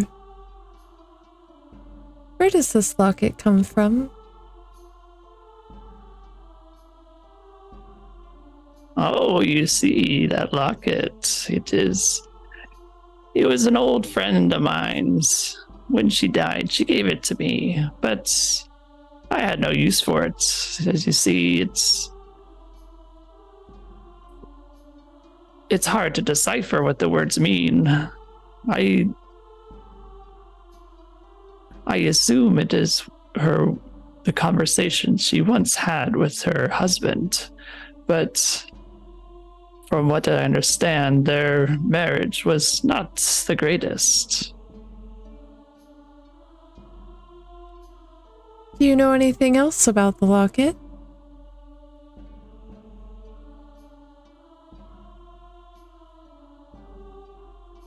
When night falls, you can hear the whispers of my once friend. She whispers something about who knows what. I cannot tell. But maybe you can figure it out.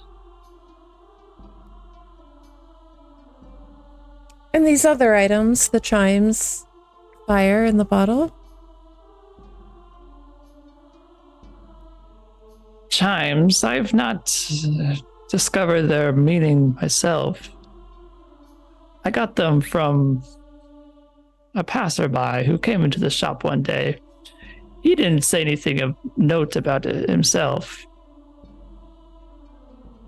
And the flame, that was given to me by a wizard down on his luck. I gave him a few silver for it, seeing as it was a nice piece that can be put on the shelf.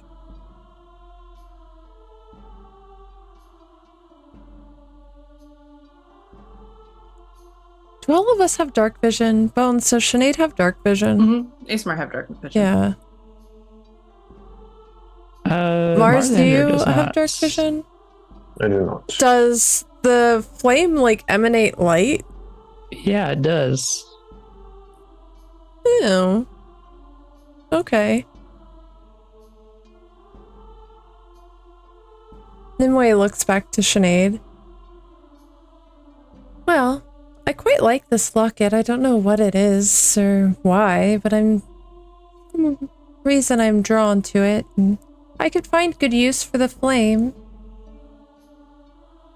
I'd like to figure out more about this chime, so why don't we just buy all three? Yeah, I feel like that's a very good idea. It seems as though we can never come in here and not spend money. It's interesting. Ma'am, how much for all 3 items? I will give you my specialty price. Seeing as you're as regulars around here, I'll give those to you for 10 gold. I think Sold. that's fair. She hands the money right over. Nimwe's gonna put the locket on. Do you by chance have a bit of rope I could buy from you? Oh, why, yes, I do. I have this silk rope, which you can buy. And how much for the rope? 1 silver. Nimue hands her a gold piece. Ooh, feeling quite generous today, aren't you? No, I just don't like math.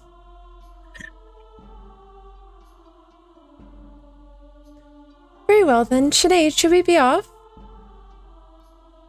Sinead will just tuck the wind chime away and kind of give a nod. She's ready to go. Before you leave, would you like to have another reading? Oh, I think I Sinead? would like that. Yeah, that sounds lovely. yeah.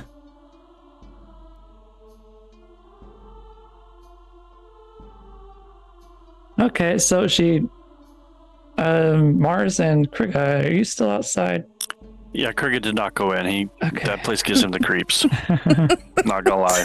Especially probably because we keep coming out of it with weird shit. Yeah, no. Mm-mm. Mars is just leaning up against the cart, kind of like picking his fingernails. Okay. All right, so you step into Gwyneth's fortune-telling room where you see the air seems to shimmer with faint hints of gold. You see Timora's her statue sitting on the middle of the table, and you see tarot cards and crystal ball there as well. She sits on her side, and you two take the seats on the other side. And Gwyneth says, "Now then, ask a question for Lady Luck, and the cards will answer. What do you have to offer?"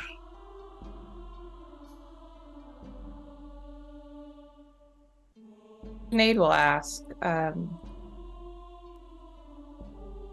is it safe to return back to the temple in Skull Crag? She looks into this crystal ball while she's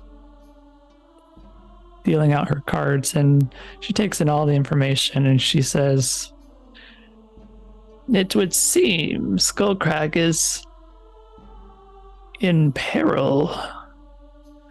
Timora notes that it would be dangerous to return to Skullcrag."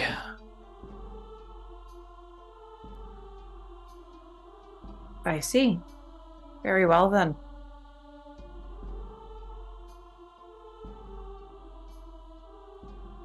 And for you, lady, what would Timora ask?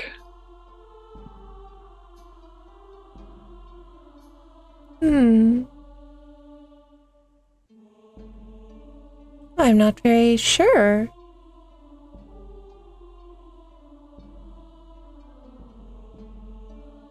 What about... Does Timora see any more gifts in our future? She once again looks at the crystal ball and at her tarot cards, trying to see what Timora has to offer. And she comes back and says, "Timora does not see any Gith in your future, but should you choose the wrong path, they may appear once again." I see.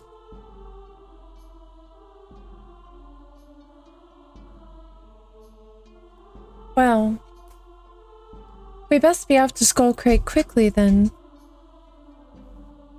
Seems as though things are not going well there. Sinead's like already out of her chair.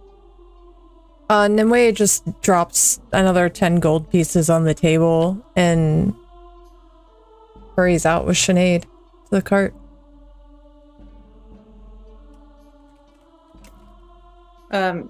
Receiving this news that she did, she sort of shoots a look to Krigga that kind of screams panic. As she kind of clambers into the cart. Is everything all right, lass? She takes a moment to respond to him, and she'll say, "No, it's not. There's word that Skullcrag is in danger." Well, we best be off then. She's by the time Nimue's in the cart, and she's already going. Nimue's sitting next to Sinead in the front seat of the cart, and she's got the jar with the flame in it in her lap, and she's got the silk rope, and she's like busying her fingers with braiding this rope around this jar. Okay, sort of making like a lantern. Yeah, dog. All right. She's a crafty little bitch. All right, so everybody hops into the cart and you head off, continue on the road out of Deadlock.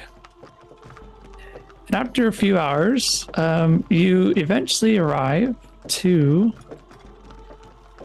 you see a sign up ahead, which reads Weymouth, the village. It didn't say the village, but you could assume that's what it means.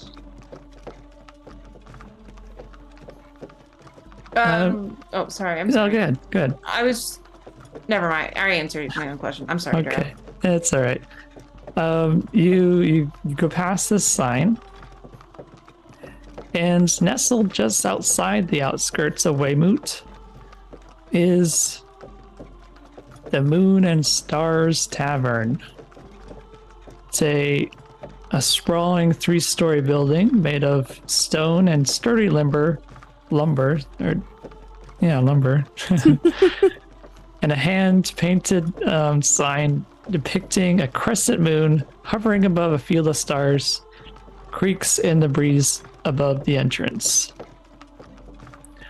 So you've been on the road for most of the day at this point. So this is the last chance you'll get before you head to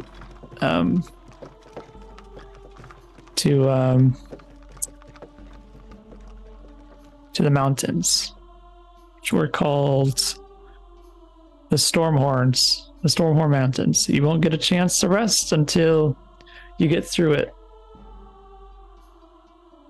You see, just on the outskirts of Weymouth is the jagged mountainside. Sinead would be hesitant, but she's not stupid. She knows that they ought to rest probably before they head into the mountains, and so she would stop the cart. Okay. And look back to the party and say, should we rest for the night? Get one more ale into us before we take on the mountain. I believe that's a good idea. You see Mars already kind of stepping out of the wagon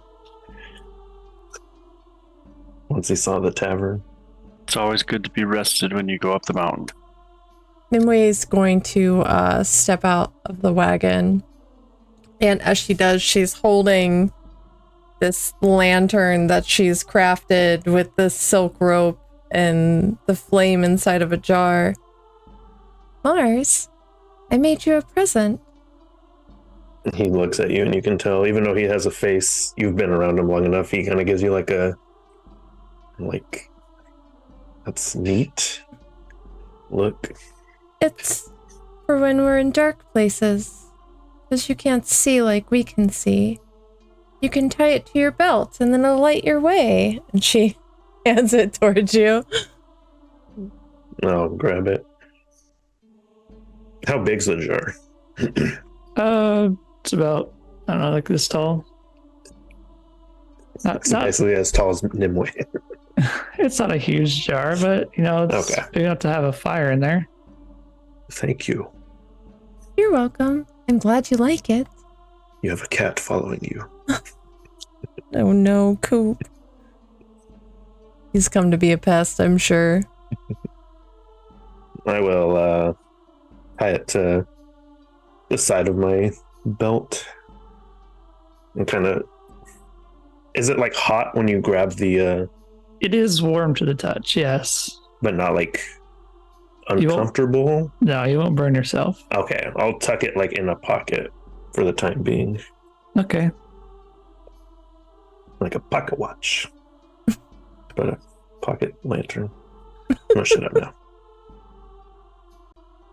Okay, so everybody hops out of the cart and heads inside the Moon and Stars Tavern. And inside, you find the tavern is dimly lit by iron chandeliers holding flickering candles. The walls are lined with faded tapestries depicting epic tales of heroes and monsters. Massive stone hearth on the back wall houses a crackling fire, above which hangs the stuffed mounted head of an owl bear. The air is filled with a mix of smells: roasted meat, aged timber, fragrant smoke, and the musty scent of old tapestries. As you scan the dim interior of the bustling tavern, your eyes pass over an electric mix of travelers, merchants, and adventurers. In one shadowy corner, you spot two robed figures dressed in crimson and black.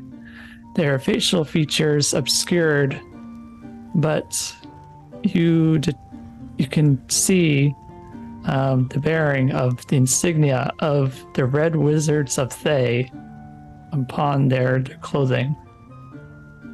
And they're just sitting there in the shadows, minding their own business.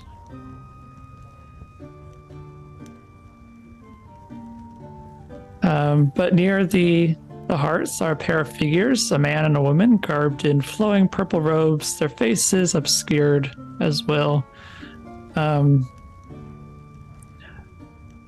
While their features are unclear, their purple garb and discreet display of enchanted items identify them as Wizards of the Fellowship, a noble order of dedicated wizards who root out evil and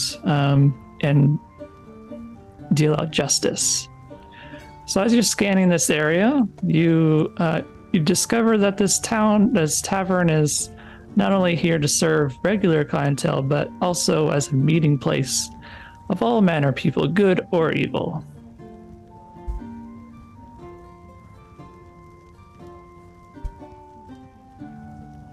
So yeah, you come into this room, and that's what you notice about the place. So Mars is gonna step forward and I'll buy us around. You guys find a table? Sure. Sinead will go with Nimue wherever she goes to find a place to sit. Yeah, Nimue is gonna find a nice little corner to sit in.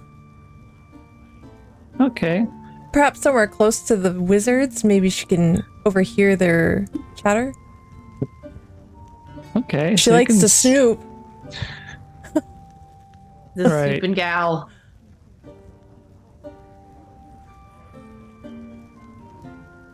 So I'm gonna walk up to the bar. I'm gonna get what everybody's normal is, except for myself. I'm gonna ask if there's any like house specialties or. Yeah, they sell a a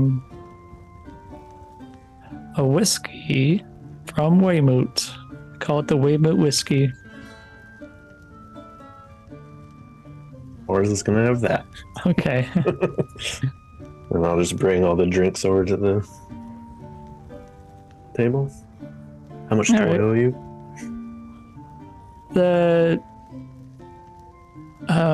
So before the bartender can speak to you, there's a man at the bar who he just says, you hear him say, "Don't worry about it. I will cover you." You see, as you look to see who was speaking, you see a dark-haired man with pale, almost grayish skin and golden eyes.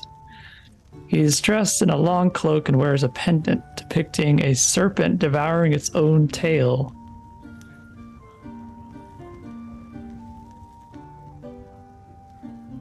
So he offers to just buy your drinks for you.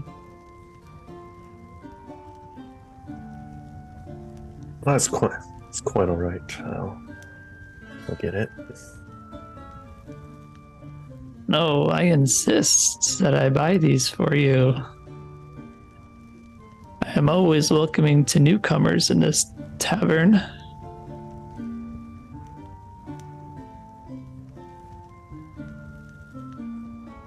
What is your name?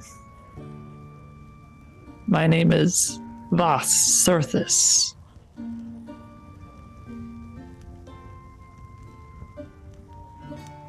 I'm a traveling scholar and antiquarian.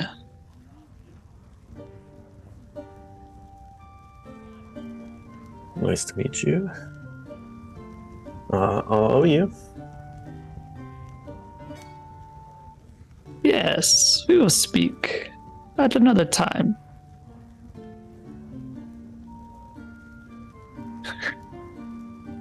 And then I'll order, I guess, and he's got it. Okay.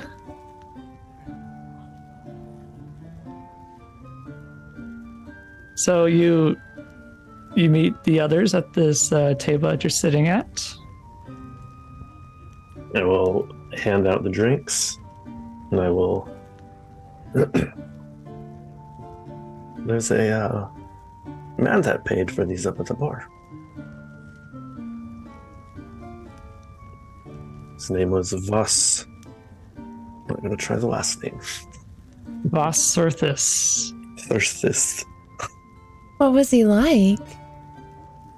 Very mysterious figure. Pretty pale. Is it someone you know? Nope. Nimwe's like peering around Mars to see if she can get a glance of him. Make a perception check for me.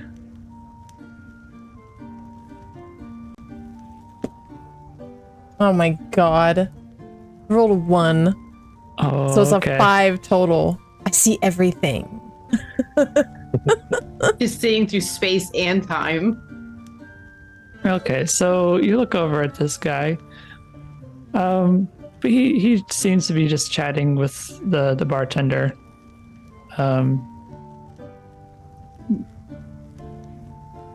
What were you trying to figure out about him again? Oh, you're just looking at him, yeah. I was So just you looking see- at him. You see him, okay, sorry. You see him just looking at, having a little chat with the bartender. He doesn't seem to be looking at you guys or anything. That's for sure. Oh, interesting. Why? What's wrong with us? We're pretty interesting looking. Well, you're very interesting I've looking. got fucking antlers. I'm about to sprout hooves at any moment. And you're furry. And I'm a little furry. A little and furry. I'm a little stressed out, so I'm a little upset. So, an upset antler lady. So, that's pretty interesting. Nimue looks over to Sinead. Do you think we could hang the wind chimes from your antlers while we're riding tomorrow? It would make such a lovely sound.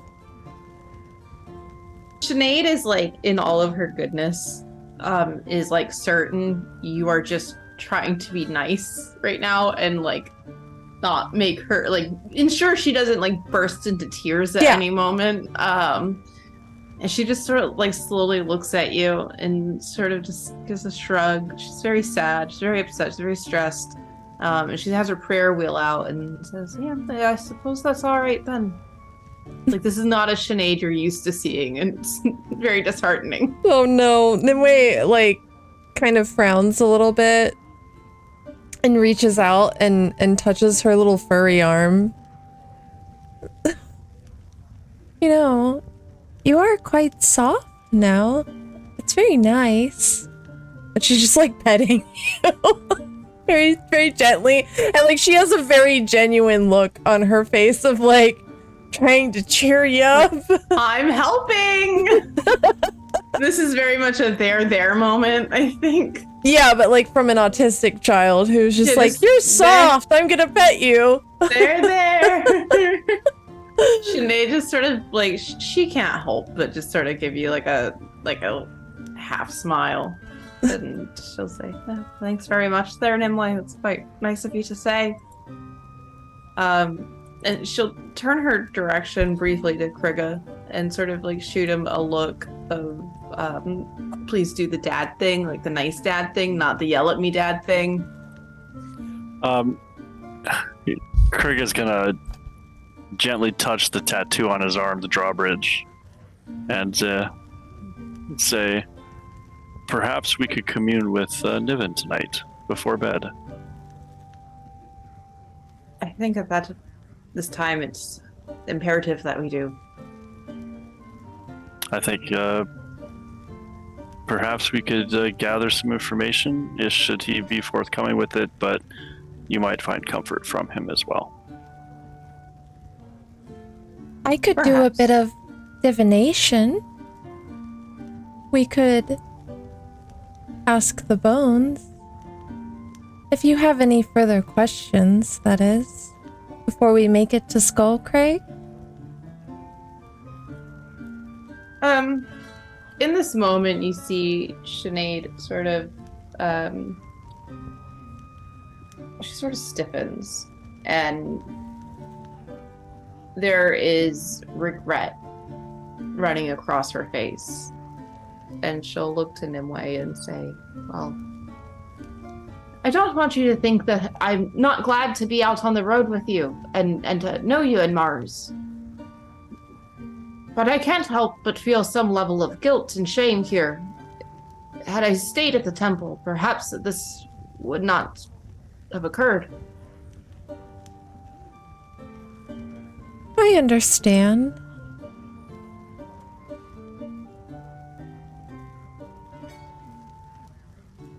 She's gonna dig in her pack and pull out a handful of bones. Are you sure you don't want me to ask the bones? I can ask them anything.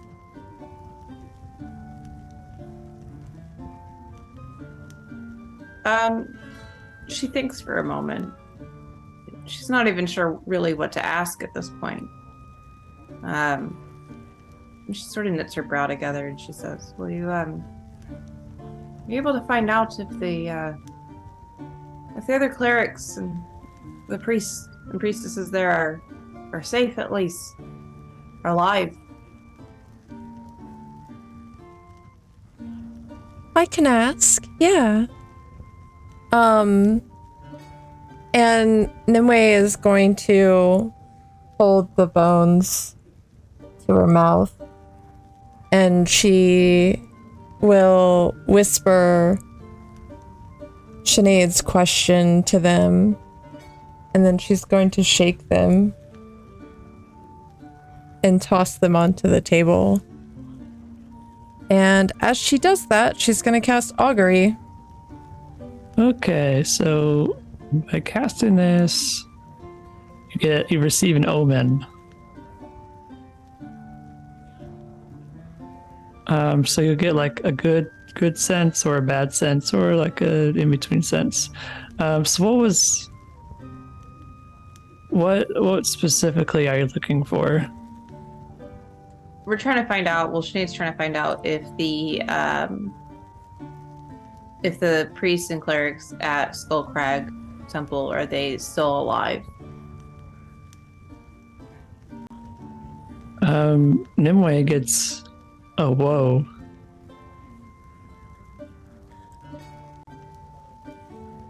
She's studying the bones quietly for a moment, and her brows knit. I'm afraid I don't have very good news, Sinead.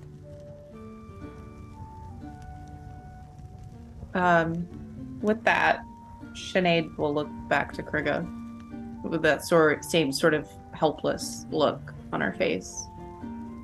Krigga will say, "Remember, child, you did not choose to leave the temple.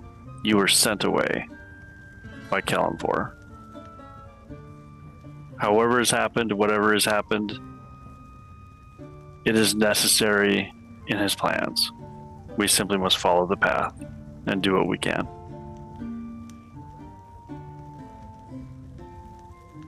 Very quietly, she says to you, Krigga, "I can't help but wonder if I am being tested by Kalimvor or punished." Is punishment Kalimvor's way? Not directly, no. Then assume a test. And if it is a test, there's a reason. And if the test is severe, which it seems that it may be, then it is needed, and important matters are afoot that Kalimvor needs resolved.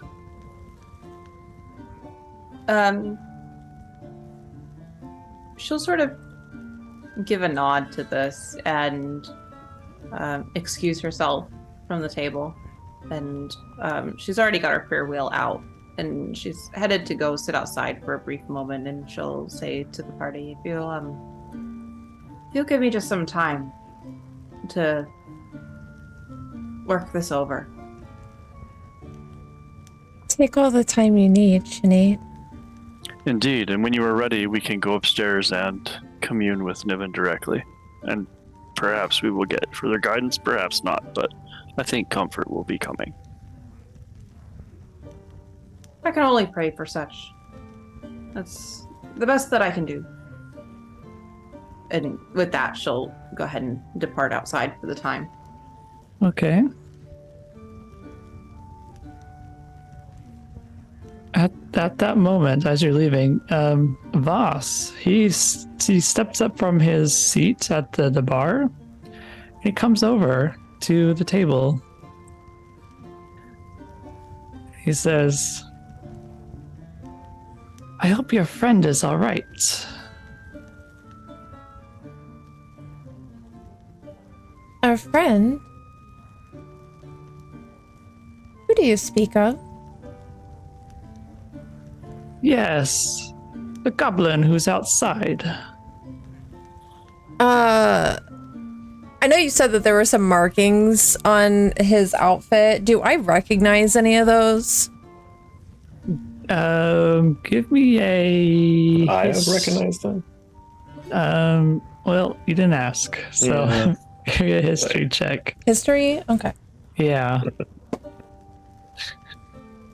Ooh, a 19.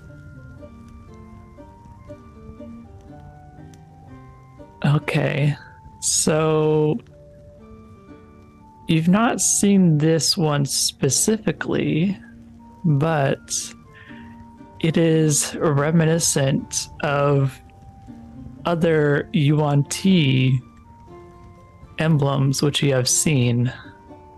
And I know who they are. You know the UNT as serpent worshippers. The ones that, you know who the UNT are. Mm-hmm. But you recognize them as possibly being a UNT.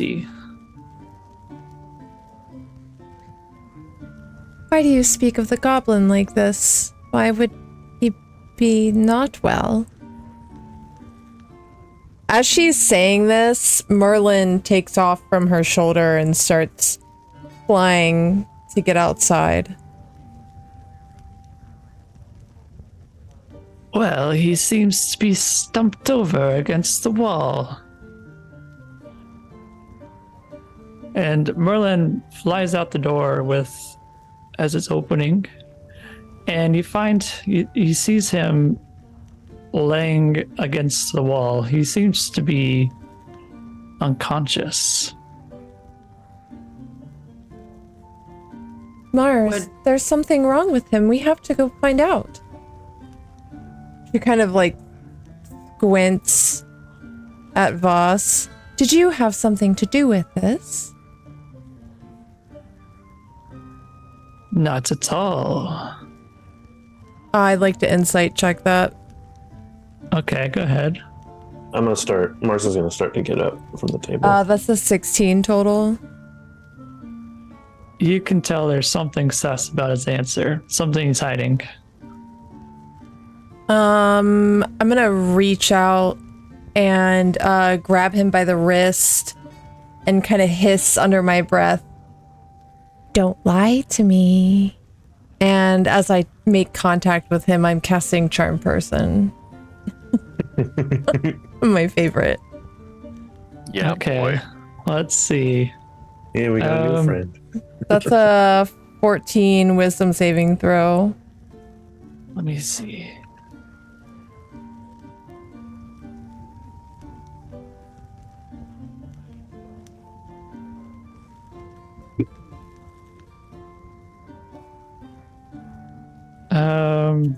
I will just make up his stats because I don't have any.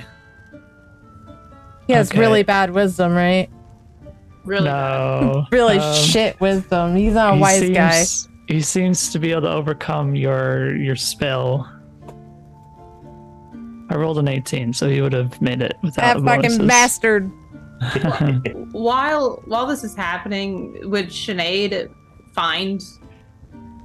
Yes, Sinead would Door like this? find door outside. He's slumped against the wall. Okay, she's gonna go to him while that's all happening. Yeah, Mars is gonna make his way to the door as well. Okay, so you try to wake up Door, but he's unresponsive. Can we medicine check him? Can I medicine check him? Yes, go ahead. So Nimue, you say don't lie to me, and he will say, "What reason would I have to lie to you?" There's something not right about you. You can see it in your eyes. He does have very golden eyes, which doesn't seem natural. At least not that you've seen. And he says, "I am just a traveling scholar, an antiquarian. I have no business in whatever is going on here." Let's see, what do you roll? I got a 19 total. Okay, he seems to have been poisoned by like a serpent poison that renders them unconscious. But he's alive and he's breathing. He's alive, yes. Okay. And I see Mars coming out Yeah. along with Merlin. Yep. She's gonna look to Mars and ask him, would you help me carrying him in or somewhere safe? I believe he's been poisoned of some sort. Where did we put the cart? Is the cart pretty close? Would we- Yeah, it's just outside. Yeah, I'll go over there and pick his little body up and put him on the... Well, I mean, like, and put him on the cart. Soft little body. Yeah, and limp little body. Sinead. Go ahead. Oh, go ahead. Did you see anything wrong with him? Is he just unconscious? He's been poisoned there, Mars. Venomous poison. And as she's saying this, she is putting her prayer wheel away and pulling out her sensor. Somebody's gonna die. I feel as though my friend at the bar must have had something to do with this. What does he look like? What is his name? Just wondering. Just His curious. name is Voss Sorceress. Nailed it. Surface. Yeah, you said Yeah, that one. What a name there. He was very pale, golden eyes, and had a symbol of a snake eating its own tail. That makes sense then. I see. I don't have lesser restoration. Being that close to him up at the bar, would I have noticed like snake features? Like kind of, he's obviously not a purebred EOT, but well, you didn't notice that was the case for him. You just noticed him as some guy. Okay. You didn't notice anything. Well, yeah, you didn't notice anything about him, particularly making him, a Yuan-Ti. Okay. Sinead's marching her way in.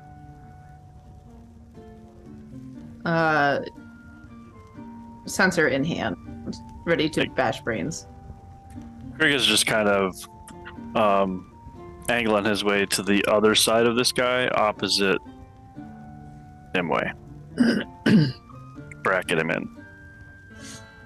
As Sinead enters, she does take notice of several of the stationed guards just near the entrance and in different spots. They take notice of your aggressive stance. Okay, that's fine. She hasn't done anything yet. Bar fight!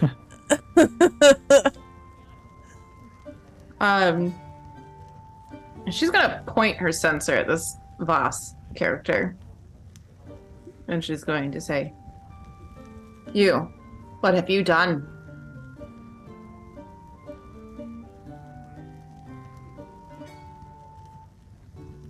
Why am I being accused of such actions that I did not perform myself? Insight check. Yeah. It's not very good. Yeah, you It's a 14 total. you don't notice any like waveriness in his voice, so he's more than likely saying the truth. But I trust Mars more. Yeah, you can make your own assumptions about Yep. it.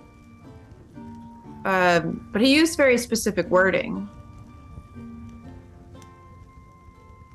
You might not have been the one to do the act, but it seems as though coincidence has it that you might be involved with my friend out there falling ill.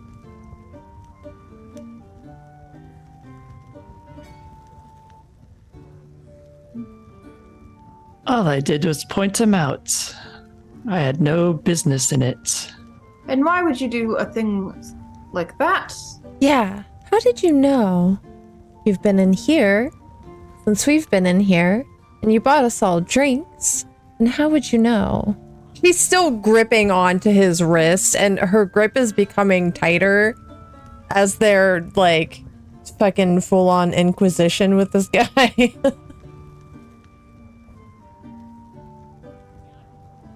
I saw him slump over when the door opened.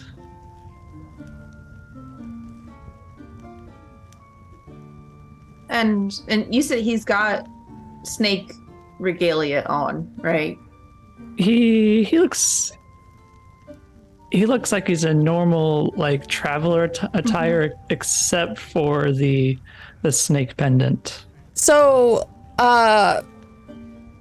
since I know that this is Yuan-Ti related, I can naturally assume that, because if I remember correctly, Yuan-Ti are like traditionally evil. They're like normally not good guys.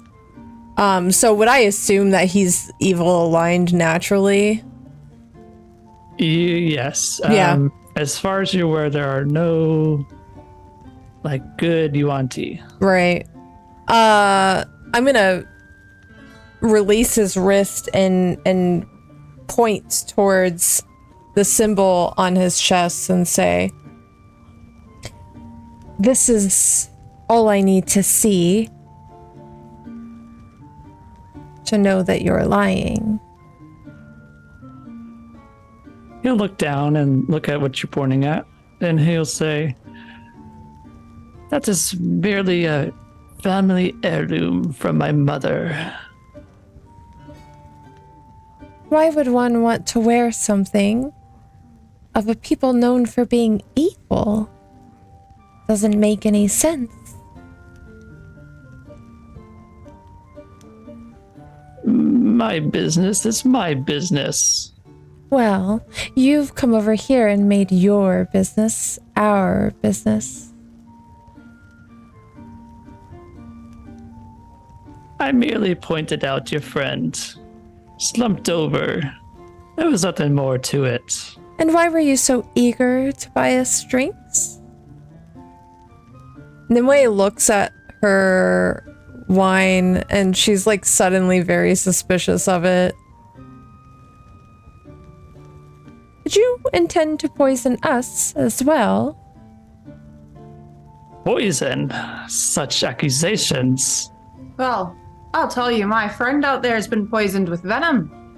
Snake venom, I would imagine. Very That's interesting. just an assumption. Very interesting indeed, isn't it, Nimue?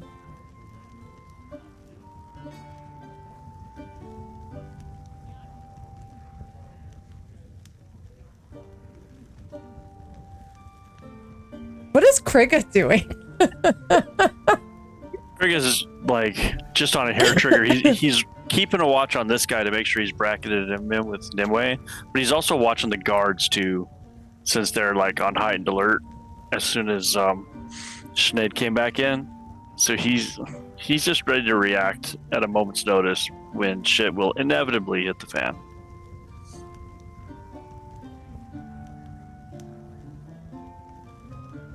These guards, they look like seasoned adventurers who have, taken an end to their adventuring, have taken up bodyguarding, and so these guys seem like they know their stuff, and they're quite strong from the looks of it.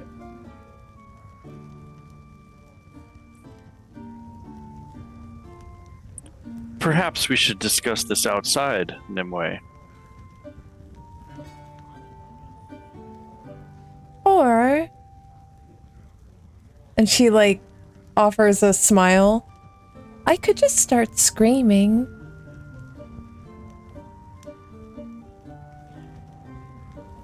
Would you like attention from the guards?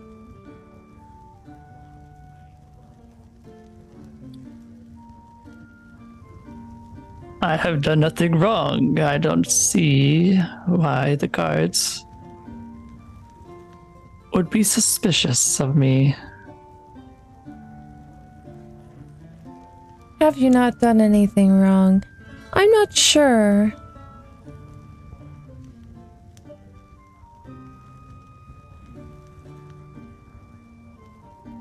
She looks back up to Krigga. I'm at a bit of a loss, Krigga. If you pick him up and take him outside, the guards might do something to us. If I start screeching very loudly and point out our poisoned friend, and the fact that you're oddly suspicious, and the emblem on your clothing, which is quite damning, well, it could be a problem for you.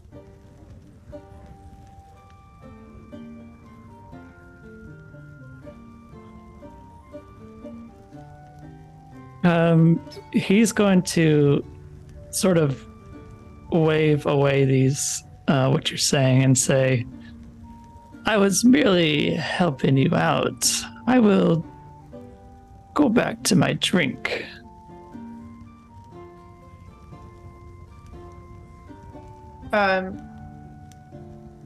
Sinead's gonna take a step forward. And she's putting her sensor back away as she does this. And Bones is regretting not taking Zone of Truth. I'll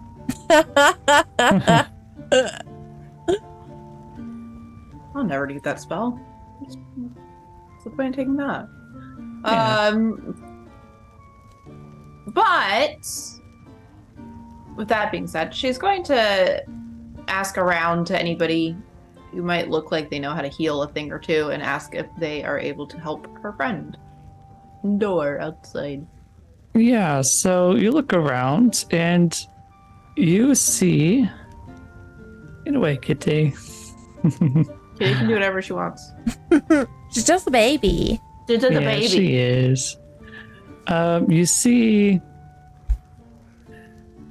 You look around and you see a couple of clerics. They have this the symbol of the sun on their Woo! Yeah. on their garb, their long, robes, Yeah. which you recognize as followers of Lathander. Hoot hoot.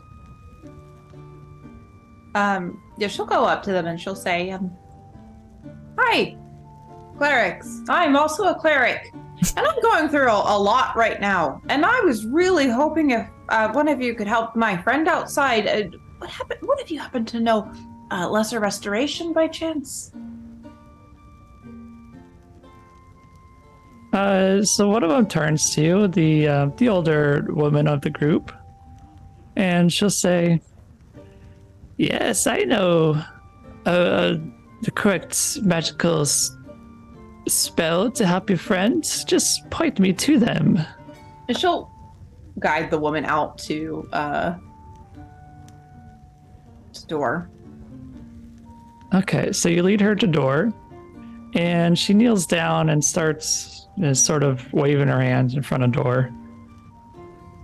And door will jump up from this unconscious state.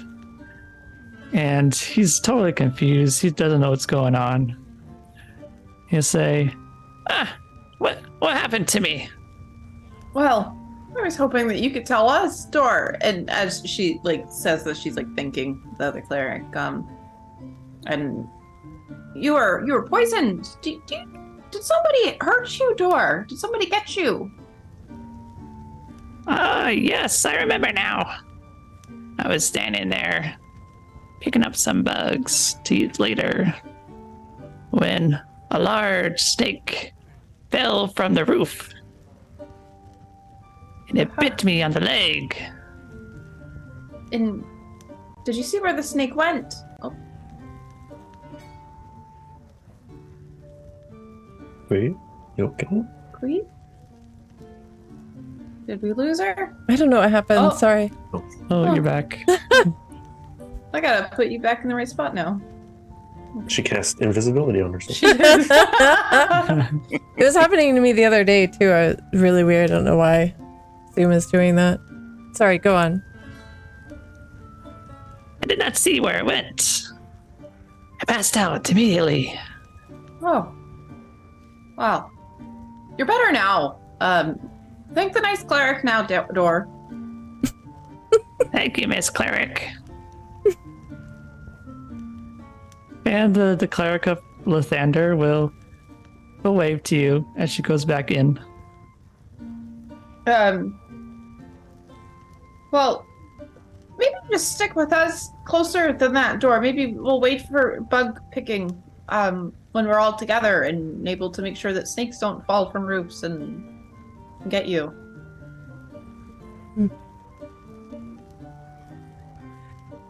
What's going on with the dude sitting at the table with me? Is he still there, or did he get up and go back to his drink? Voss? Mm-hmm. He got up and went and sat back down at the bar. Okay. I'm staying at the table and I'm just keeping an eye on him. Okay. I will note, you did ask about these red wizards before. You heard them talk amongst themselves, but you didn't understand what they were saying. You can roll a history check to see if you know what they were speaking.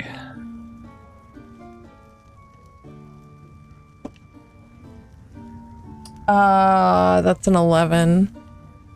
Okay, so you know the red wizards of Thay.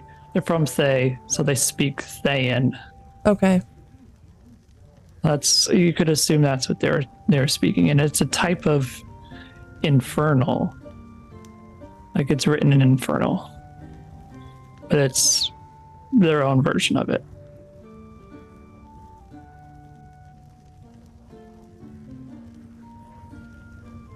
The Red Wizards of Thay aren't really known as good guys either, are they?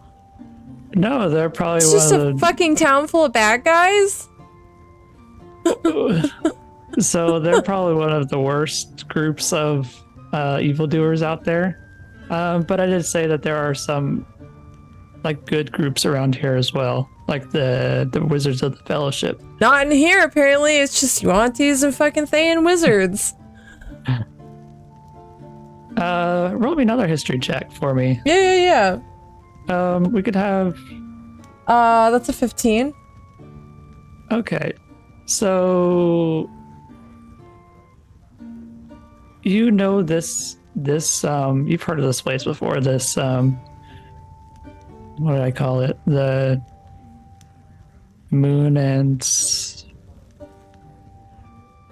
anyways, this Moon and tavern, Stars Tavern. the Moon and Stars Tavern, is well known for its place of neutrality, where evil and good groups can come together, and they'll be able to sort of settle their differences. So, And poison your friend out front. yeah, exactly.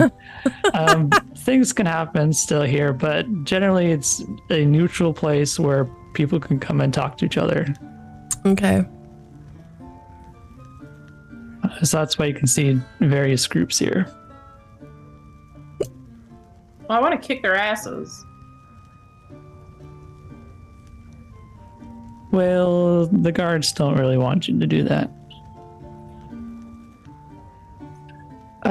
So you guys are just sort of sitting there sipping on your drinks, right? Mm-hmm. Or did you decide not to do that? No, I'm like sus of everything right now. I'm just like sitting there stewing, watching this man at the bar drinking his own drink. Okay. Is anybody else looking around the bar, the tavern? No, Yeah, Shane's Krigga's still outside. keeping an eye out for sure. Okay, so Krigga, you're looking around this tavern. Your attention is drawn to a corner booth where you see an unmistakable spherical form of a beholder hovering a foot above their seat. But you notice something extremely odd about this beholder. The central eye wears a comically misshapen goblin mask with unevenly cut holes and a lopsided grin. It's an amateur attempt to capture the essence of a goblin without truly understanding its features.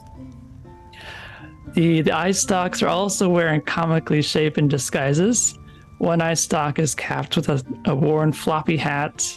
Another bears a lopsided cartoonish mustache that sways with subtle movement of the beholder. A third one has a dangling string of goblin-sized beads and trinkets. A fourth one is adorned by twisted wire to resemble little arms and legs of a goblin. And also seated at this corner booth are real goblins who don't seem to be fazed by this poorly made disguise of this beholder. They Oh like my him. god, alright. Yeah. So Krigga would be looking around the room and he would probably like gaze over that, and then just his head would probably just snap back and try to take in what he's just seen. Nimue. She like kind of like comes out of her like daze of staring at this man so intently. Yeah? He's struggling for words. Have you ever seen anything like that? And what is it? And he'll kind of subtly point in the direction of that table. She like slowly turns her head and has she ever seen a beholder before? No, she has never seen a beholder before. But you'd be aware of beholders. I've seen many things in my travels, Nimue. I'm honestly at a loss for words with that. He's quite fantastic, isn't he? She like suddenly like her face lights up. Perhaps not the word I would choose, but yes, but look at them. They have no idea. They haven't got a slightest clue. Oh, I do wish that your auntie was as dumb as a goblin. Then maybe I could have gotten a bit more information out of him. I have an urge to go speak to him. Do you think this would be an issue? I do not know, honestly. I don't know. Hmm. I think if you were to do it anywhere here would be the safest. I suppose so. Do you think if I disguised myself as a goblin as well, that I could sit at that table? I think you could. Sinead, are you outside or are you inside for this? She's outside right now. Oh, okay. I can certainly keep an eye on Snake Man. Please do. I think this should be quite fun.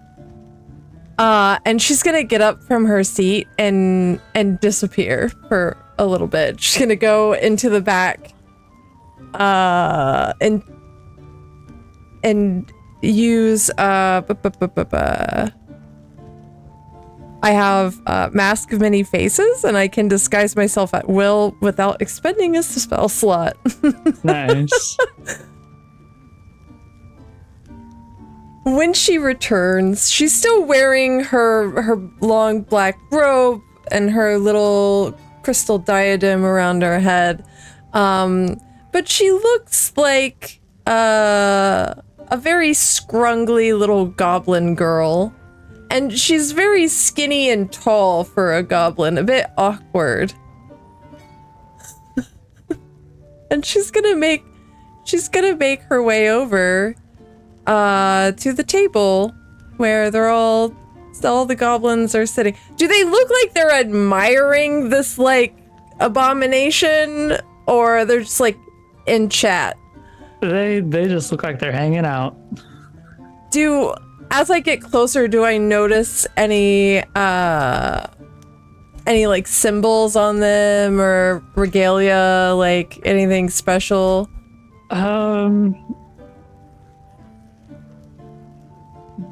So they all seem to be having the same sort of like they have a patch of red leather sewn onto their clothes. Okay. As their sort of symbol. It's like a circle of red leather. Does the beholder have red leather on him somewhere? Yes. They're friends. She's gonna like pause before she gets to the table and like go back a few paces and go over to the bar and speak to the barkeep and ask that a round be bought for the table on her, and she's gonna just like slide a couple gold across the table and order herself what are they drinking, because she's gonna drink it too. This is gonna be a mess. It looks like to be like the cheapest watered down ale that they have. Beautiful. She orders one for herself as well. Okay. And when she gets it, she's gonna like pick it up, and she doesn't quite understand holding a mug. It's very awkward, and she's very tiny, petite hands, and So she just kind of like grabs it around the belly and like brings it up and is staring down into the cup and then looks back up at the barkeep. Are you sure this is... that I can drink this? She like smells it. It's a bit off. Am I going to get sick? The bartender says, "That's made here by the riverside. I drink it myself only when I'm down my luck." That river water out there is in here? Yes. It's not, I don't know what to call it. I don't know what the words are for it. Where it's like, it's a quick batch of it, I guess. Whatever that means. Okay. Like it doesn't ferment very long, so there's not a whole lot of alcohol in it. She like holds her breath and then like takes a gulp.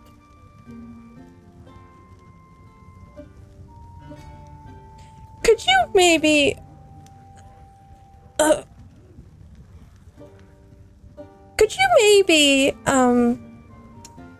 she slides it back across the table. Could I have some wine inside that cup, but so I could drink it like it looks like ale?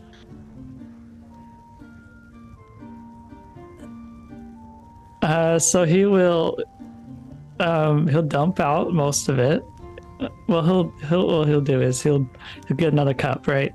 He will pour wine at the bottom, and then he'll put like a little disc of wood in the middle, and then he will put a little straw on the side, because of course they have straws at this point. Why not, right? And he'll put the ale on top, right? So when you drink it, you're getting the wine at the bottom and not the ale on top. She like looks at him and then at the drink. You think it's gonna be odd if I'm drinking ale from whatever that cylindrical thing is? Beats me. Try again. And she pushes it. We have a turtle. I don't know if you know that. His name is Little Krigga, and I believe in protecting the turtles. I believe those little cylindrical things probably aren't so good for them. So if you just put wine in there, they'll never know over there. And she like points towards the goblin table. I think as long as it's in... Very well, put some ale in there. Okay, so he'll take out the ale and pour the rest of the wine in there.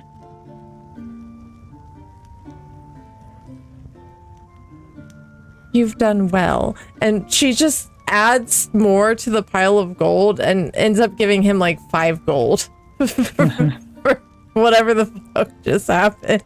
Yeah.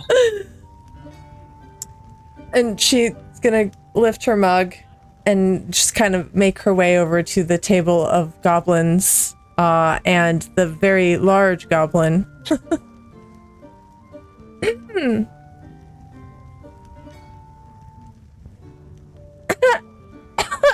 She's just like standing there with her mug. So the goblins and the big goblin will turn to you. They notice your little cough and you standing there, and the beholder will say, "Greetings, fellow traveler. What brings you to this tavern?" She there's like a mild moment of panic in her, because she's not really sure how. She's thinking about Dor and Nabella and how she doesn't really sound like them or act like them very much.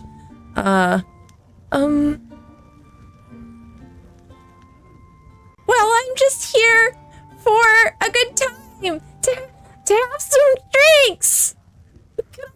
Sit with you guys for a drink.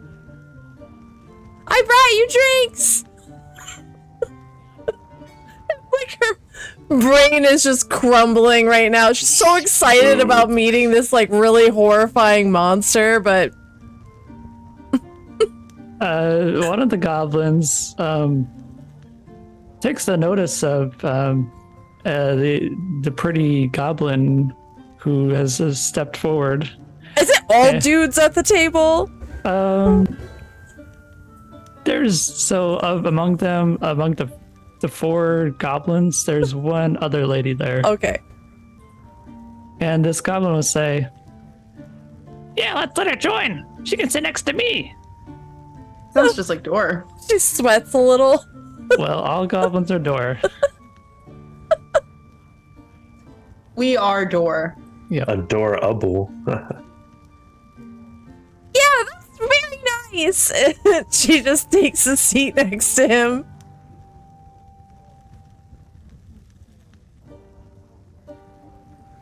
What are you here for? She's staring at the beholder. He says, just passing through, you know. Heard this place has some fine ale. It does. He'll say, "You seem a bit different from the other goblins around here. Are you from a different tribe?" Oh, well, I have a bit of education. I was adopted.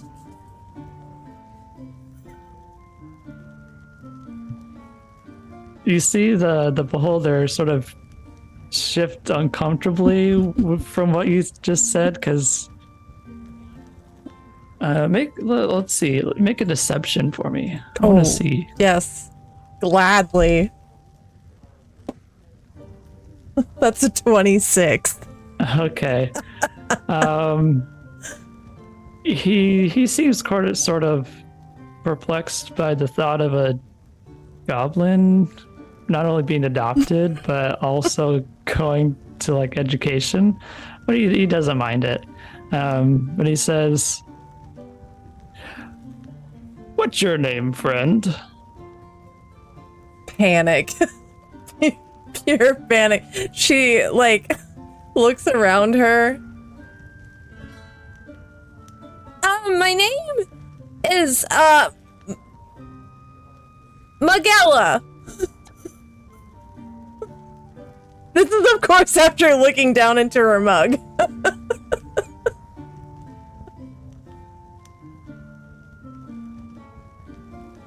And what's your name? The beholder he'll look around nervously. Name? Oh, you could call me Grubnuk. Yeah, my name's Grubnuk. That's my name. And how does everyone know each other here? I see you have these lovely little red patches. Is this your club? The goblin sitting next to you says, "Yeah, this is our club. Do you want to join?" I don't know. What kind of club is it? We're the club of. Someone remind me what the club is called again. And the lady goblin will say, "We're the Red Circles, don't you remember?" Red circles. Isn't that nice? And clearly you must be the smartest one. You're probably the leader. She says to the one who couldn't remember the name. No, that's him, Grubnuk. Oh. What kind of things does your club do here? Grubnuk, the beholder, will sort of hesitate, sort of shift around, will, I don't know, fly around in hesitation. He'll say, well, wandering, exploring, no real destination, just taking in the sights. You're quite large for a goblin.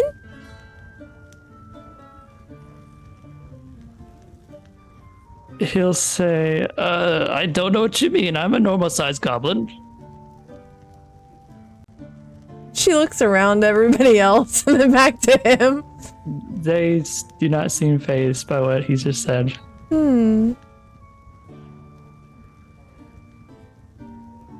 Well, I've heard some very interesting things from, Oh, I just came from the east.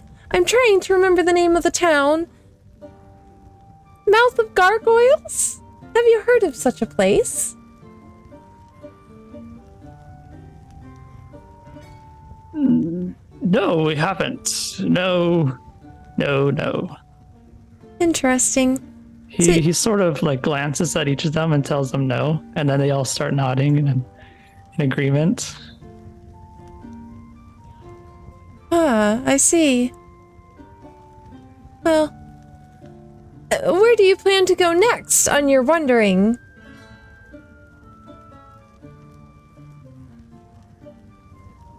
We intend to go, let's see.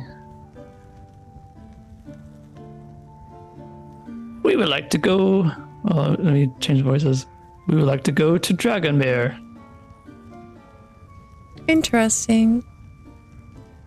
I've never been there. Well, seeing as we're all goblins here, you are more than welcome to join us on our adventure. I don't think that my dad would let me. And she points over to Krigga. Krigga's gonna has no idea what the conversation's happening over there, so he's just gonna nod his head yes and raise his mug and take a drink.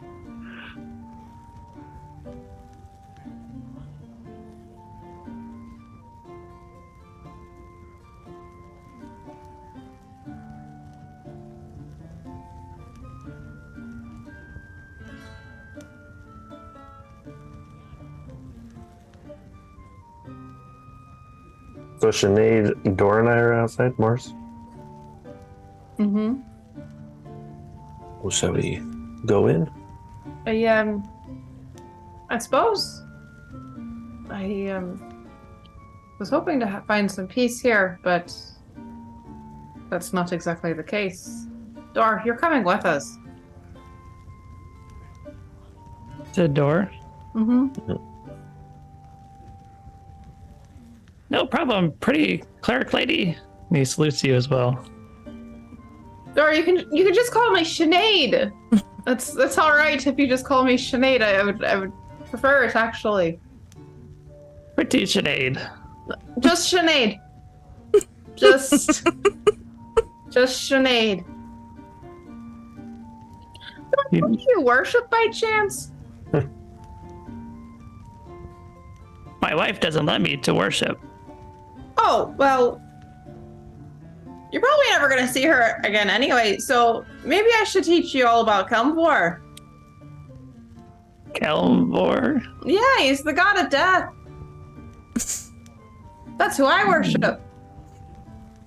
Yes, you say. Yeah, but not like that. In more of like a help you across to the right place that you're supposed to go kind of way. And killing undead sort of way. Well, I'm always up for learning something new. And I believe that you, in fact, have the capacity for that. So you three enter again? Okay. Yes. So you see Krigga at the table and nobody nowhere to be found. Yep. Did Did you say anything else to this beholder, Nimue? No. Okay. Well, did you get up? Or are you staying there? No, she's still sitting there. Oh, okay. So you will just sort of continue your conversation there. Okay. Mars is gonna walk to the table, kind of hastily, not seeing Nimue there. Walk up. Krigga, where's Nimue? Krigga's gonna pat the bench or the chair next to him. Sit. And then he's gonna just nod his head over at the table with the weirdo goblin-y people. Say, Nimue's the scrungly looking one. And The fact that you said scrubbly. Mars will look. Ah, okay. Sits down, grabs the drink. Accepts it. This is totally normal. Sinead's staring, very confused. Not so much at scrungly Nimue, but at the beholder. You do notice him. Does he know that his disguise isn't very good? Does he know? That's a beholder. Yeah, It's very clearly a beholder. Nimue was fascinated as well, which is why she went to investigate. I'm just gonna sort of watch this one play out. Indeed, and he pats the chair on the other side of himself. She's just slowly gonna sit down, watching this scene before them. She's fascinated and then pats the seat next to her for Dor to sit down. All right, Dor sits next to you. Obviously ready to learn what there is to learn. First, though, Dor, can you tell me what that is? And she points to the beholder. Dor's not very learned, but I would assume that's a beholder. Oh, he doesn't think it's another goblin. I was certain he was going to say it was a goblin. Hey, well, I'm a little bit more confused now. I'm not sure why, but I am.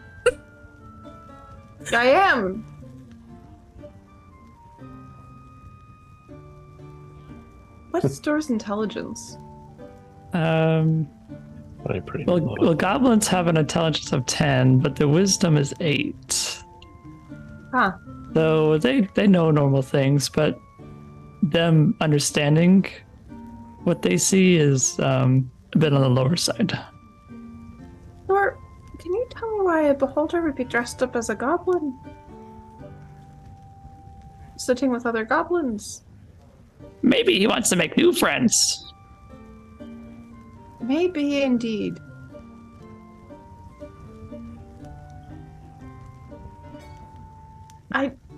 I'm at a loss. I don't really know what to do with the situation or process it. But I do feel a little bit better at least. I think this is one of those situations that just needs to be appreciated. All right. Scratching Merlin's chest while he sits on my shoulder. Is she all right?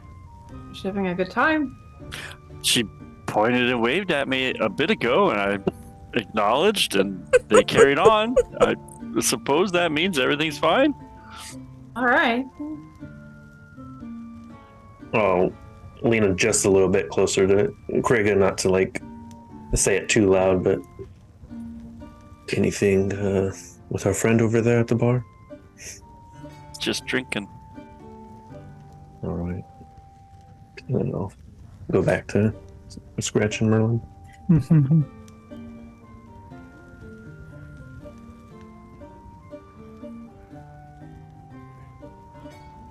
Okay. Does anybody? Do you want to say anything else to this beholder or to the goblins?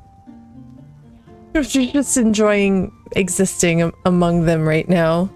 Okay. So you hear them talking about very